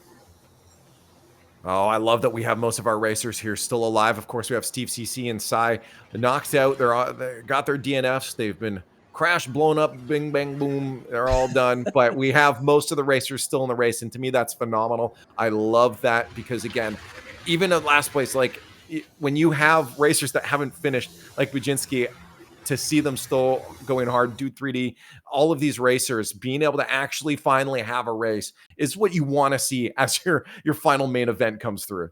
That's right. And Fresh starting off lap number 4. No, I did it again. No, Bujinski's out. The commentator's curse strikes true as Buzinski is no longer in contention for anything above, I believe, tie for 8th place. Unfortunate for him. Meanwhile, we have Fresh with a pretty commanding lead now over Deikudez. Deikudez pretty far behind. He's just starting off lap number 4, getting around the Trident. Meanwhile, Fresh already at the, what was that, the Heart Attack Shack? The big dive after the Anvil. He's going down double glizzy right now. Yeah, I mean, look at that gap. I mean, you only have Decadus now coming around drive by. Like, this is a massive, massive gap between first and second place. You look at it on the board too. I mean, that's what's the quick math on that for 30 seconds? A bit over you're above. Yeah, that's an incredible gap to be holding. But so you can play it a lot safer now. Of course, for a Fresh, this is pretty much locked in as long as you don't make a mistake for that first place. Decadus just wants to finish the race for once in these main events. So I think everyone's going to be playing pretty safe from here on out. I'm going to curse it again, but I'd be surprised if we ended up seeing another DNF, because I think at this point, people just want to finish the race. Yeah, and this sort of gap that we're seeing between the racers is more what I predicted going into this. However, of course, it didn't play out that way, mostly because we never got to see those gaps form. But now that we're seeing these races actually happen, where most of the racers are not dying, we can see that these gaps are starting to grow as the lap count goes on. It just basically gets bigger and bigger. I don't think we're going to see any back markers getting overtaken because we have Buzinski and Psy Prime out. Otherwise, Fresh would have the added problem of having to overtake back markers. Right. In that case, he does not have to worry about it, so it's pretty much clear skies and smooth sailing for him from here on out. Same for Deikudez. Big gap between him and Connor Riznik. But again, this will leave Deikudez tied for 3rd place. Let's give the tiebreakers advantage to Steve CC, but what will happen remains up to our host and fearless leader, Speedway, the creator of this track. So we'll see what he has to update for us after we're done with lap number 4. Again, we have Fresh crossing that finish line.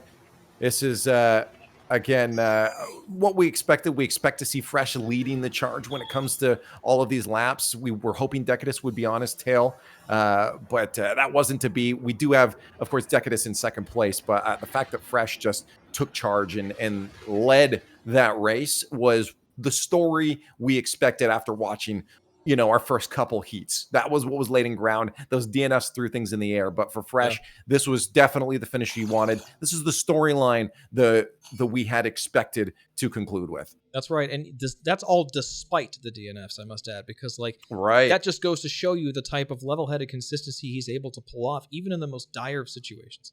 So here he was, basically in last place after the start of main number 1, and now taking home 1st place, winning it all for the Genesis Speedway Showdown.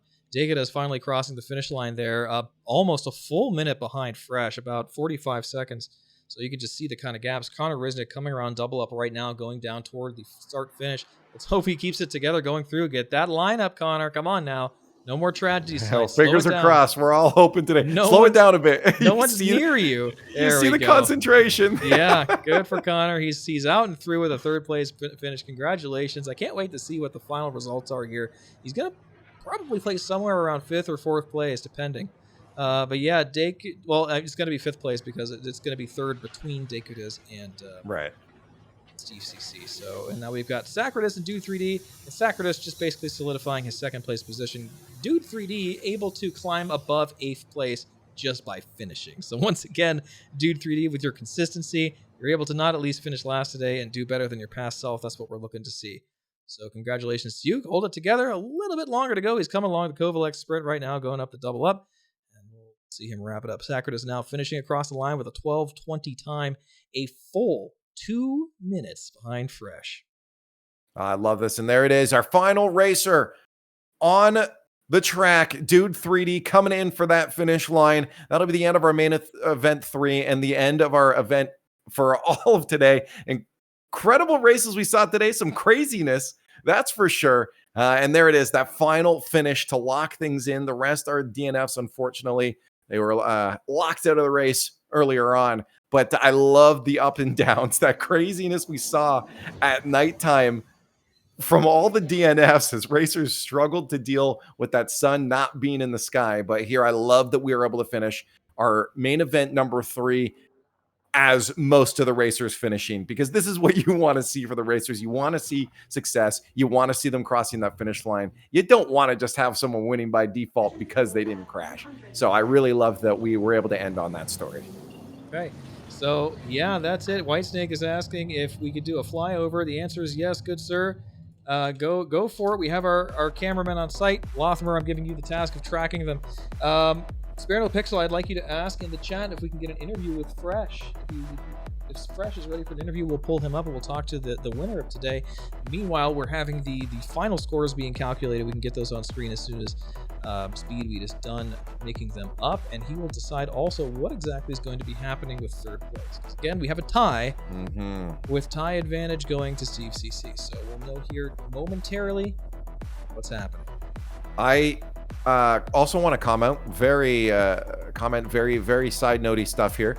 That one view we had there at the end with Connor, Fresh, and I believe Sacratus, just showing the diversity of equipment that people are using, from a 16:9 to a 21:9 to I believe like a 30:9, just the super ultra wide. Connor could see almost a full 360 degrees around his ship.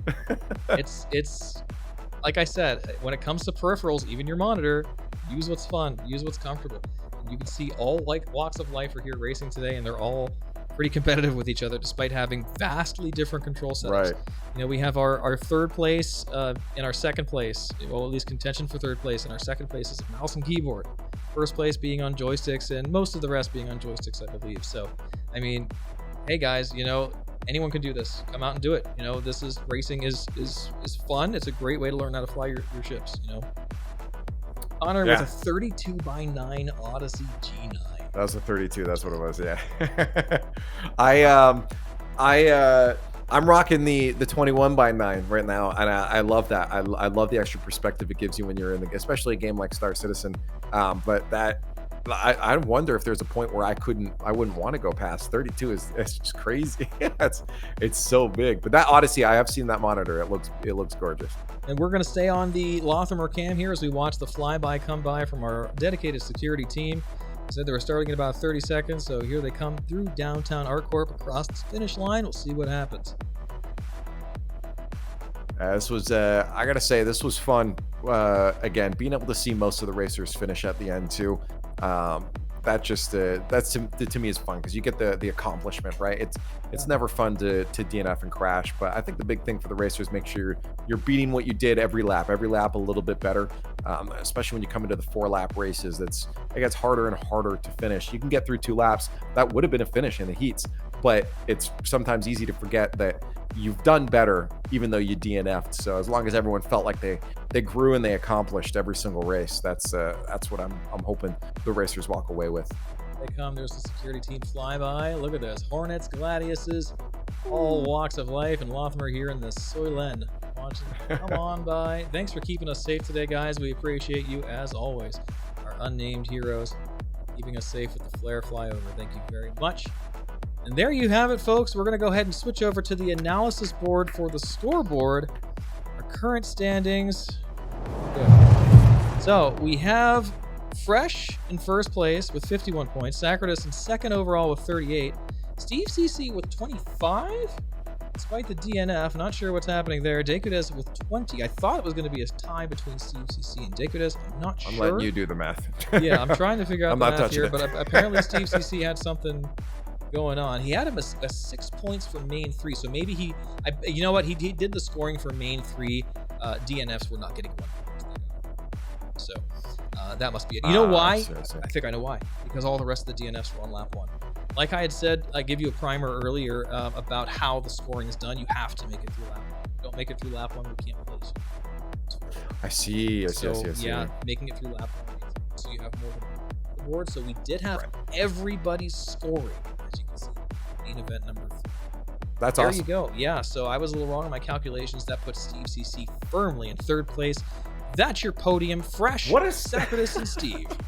What a podium. I mean, this is not the story we were looking at before. I mean, the story for us was, Fresh. Let's take a look at what Decudes is doing. Decudes was hot on Fresh's tail most of those heats. And we also had some shout outs for Connor on this as well. And then a consistent placing for Sacratus, but generally in that 3rd to 4th position, and now locking in a 2nd place. And then Steve CC, the slow and steady, let's get through the day, locking in 3rd is a massive story. What a turnaround again. But again, he's experienced. You want to talk about somebody, he's out of everybody I think that's on this list, maybe except for Cy Prime, he's been here the longest. So, you know, shout out to us veteran racers, us washed up dudes still holding it together. Thanks for validating my existence, Steve CC, by taking home at least a podium spot. But there you go. So yeah. Hey, what's up, Speedweed? Buenas tardes. We have our results for mains. Go ahead. I'll let you announce it. Our winner for today is Fresh 001. 2nd place, Sacratus, and 3rd place finisher is Steve CC. Go. Congratulations to these, you know, well-known names here in Star Citizen Racing. I could hear it, yeah. Okay, good. And thank you again, Speedweed, for putting this on today. A wonderful show, wonderful track. Great track. Enough for me, but like, you know, this is your opus. This is top tier. Everyone enjoyed racing. Thank you. It was quite devastating to watch some of these guys get eaten alive at sometimes, but you know, for the most part, it was wonderful to watch. It's a good show, and hey, this is just the start of hopefully what's going to be an incredible year for Star Citizen Racing. So, thank you, Speedweed, for sacrificing your time to put this together, and certainly sacrificing the fun of racing this track, as I am today. Yeah. You know, so you know, but hey, great opportunity for these newer racers to get up there, and hey, we got another one in the books. It looks good, man. Yeah, you know, I'm always happy to put on some opportunities for people to race. I would have loved the races, but you know, a host has to do something. So yeah, and fine. As long as the track gets some use, awesome. We've had our fun. Stan Cup place number 3. All right, we've had our fun. It's time to let the other ones climb up a little bit.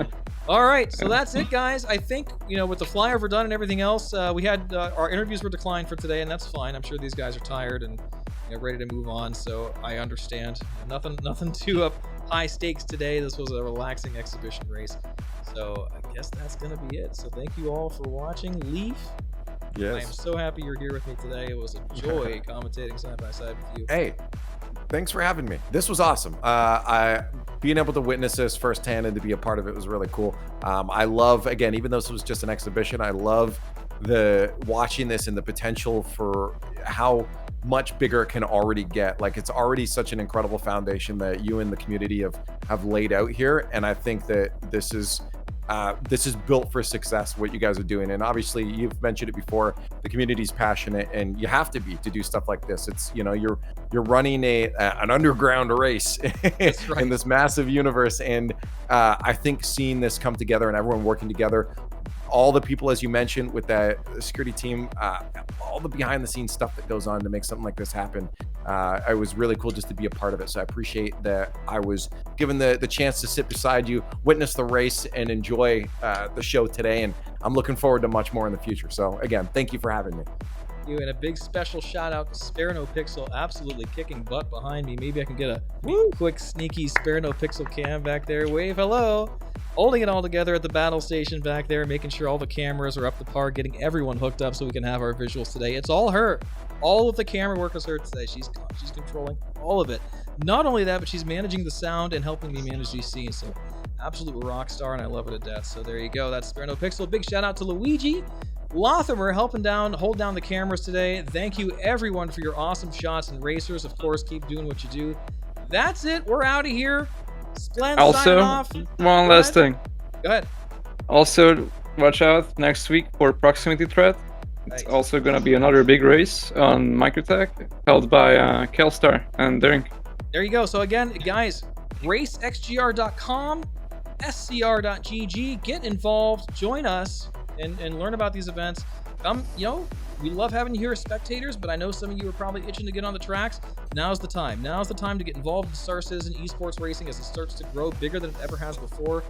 And yeah, so thank you for being here. Leaf, we're going to be seeing more of you. Thank you very much. I'm excited. All right, that's it, guys. Splen signing off here. Have a good evening. Thank you for joining us, and we'll see you next time on the tracks. See you on track.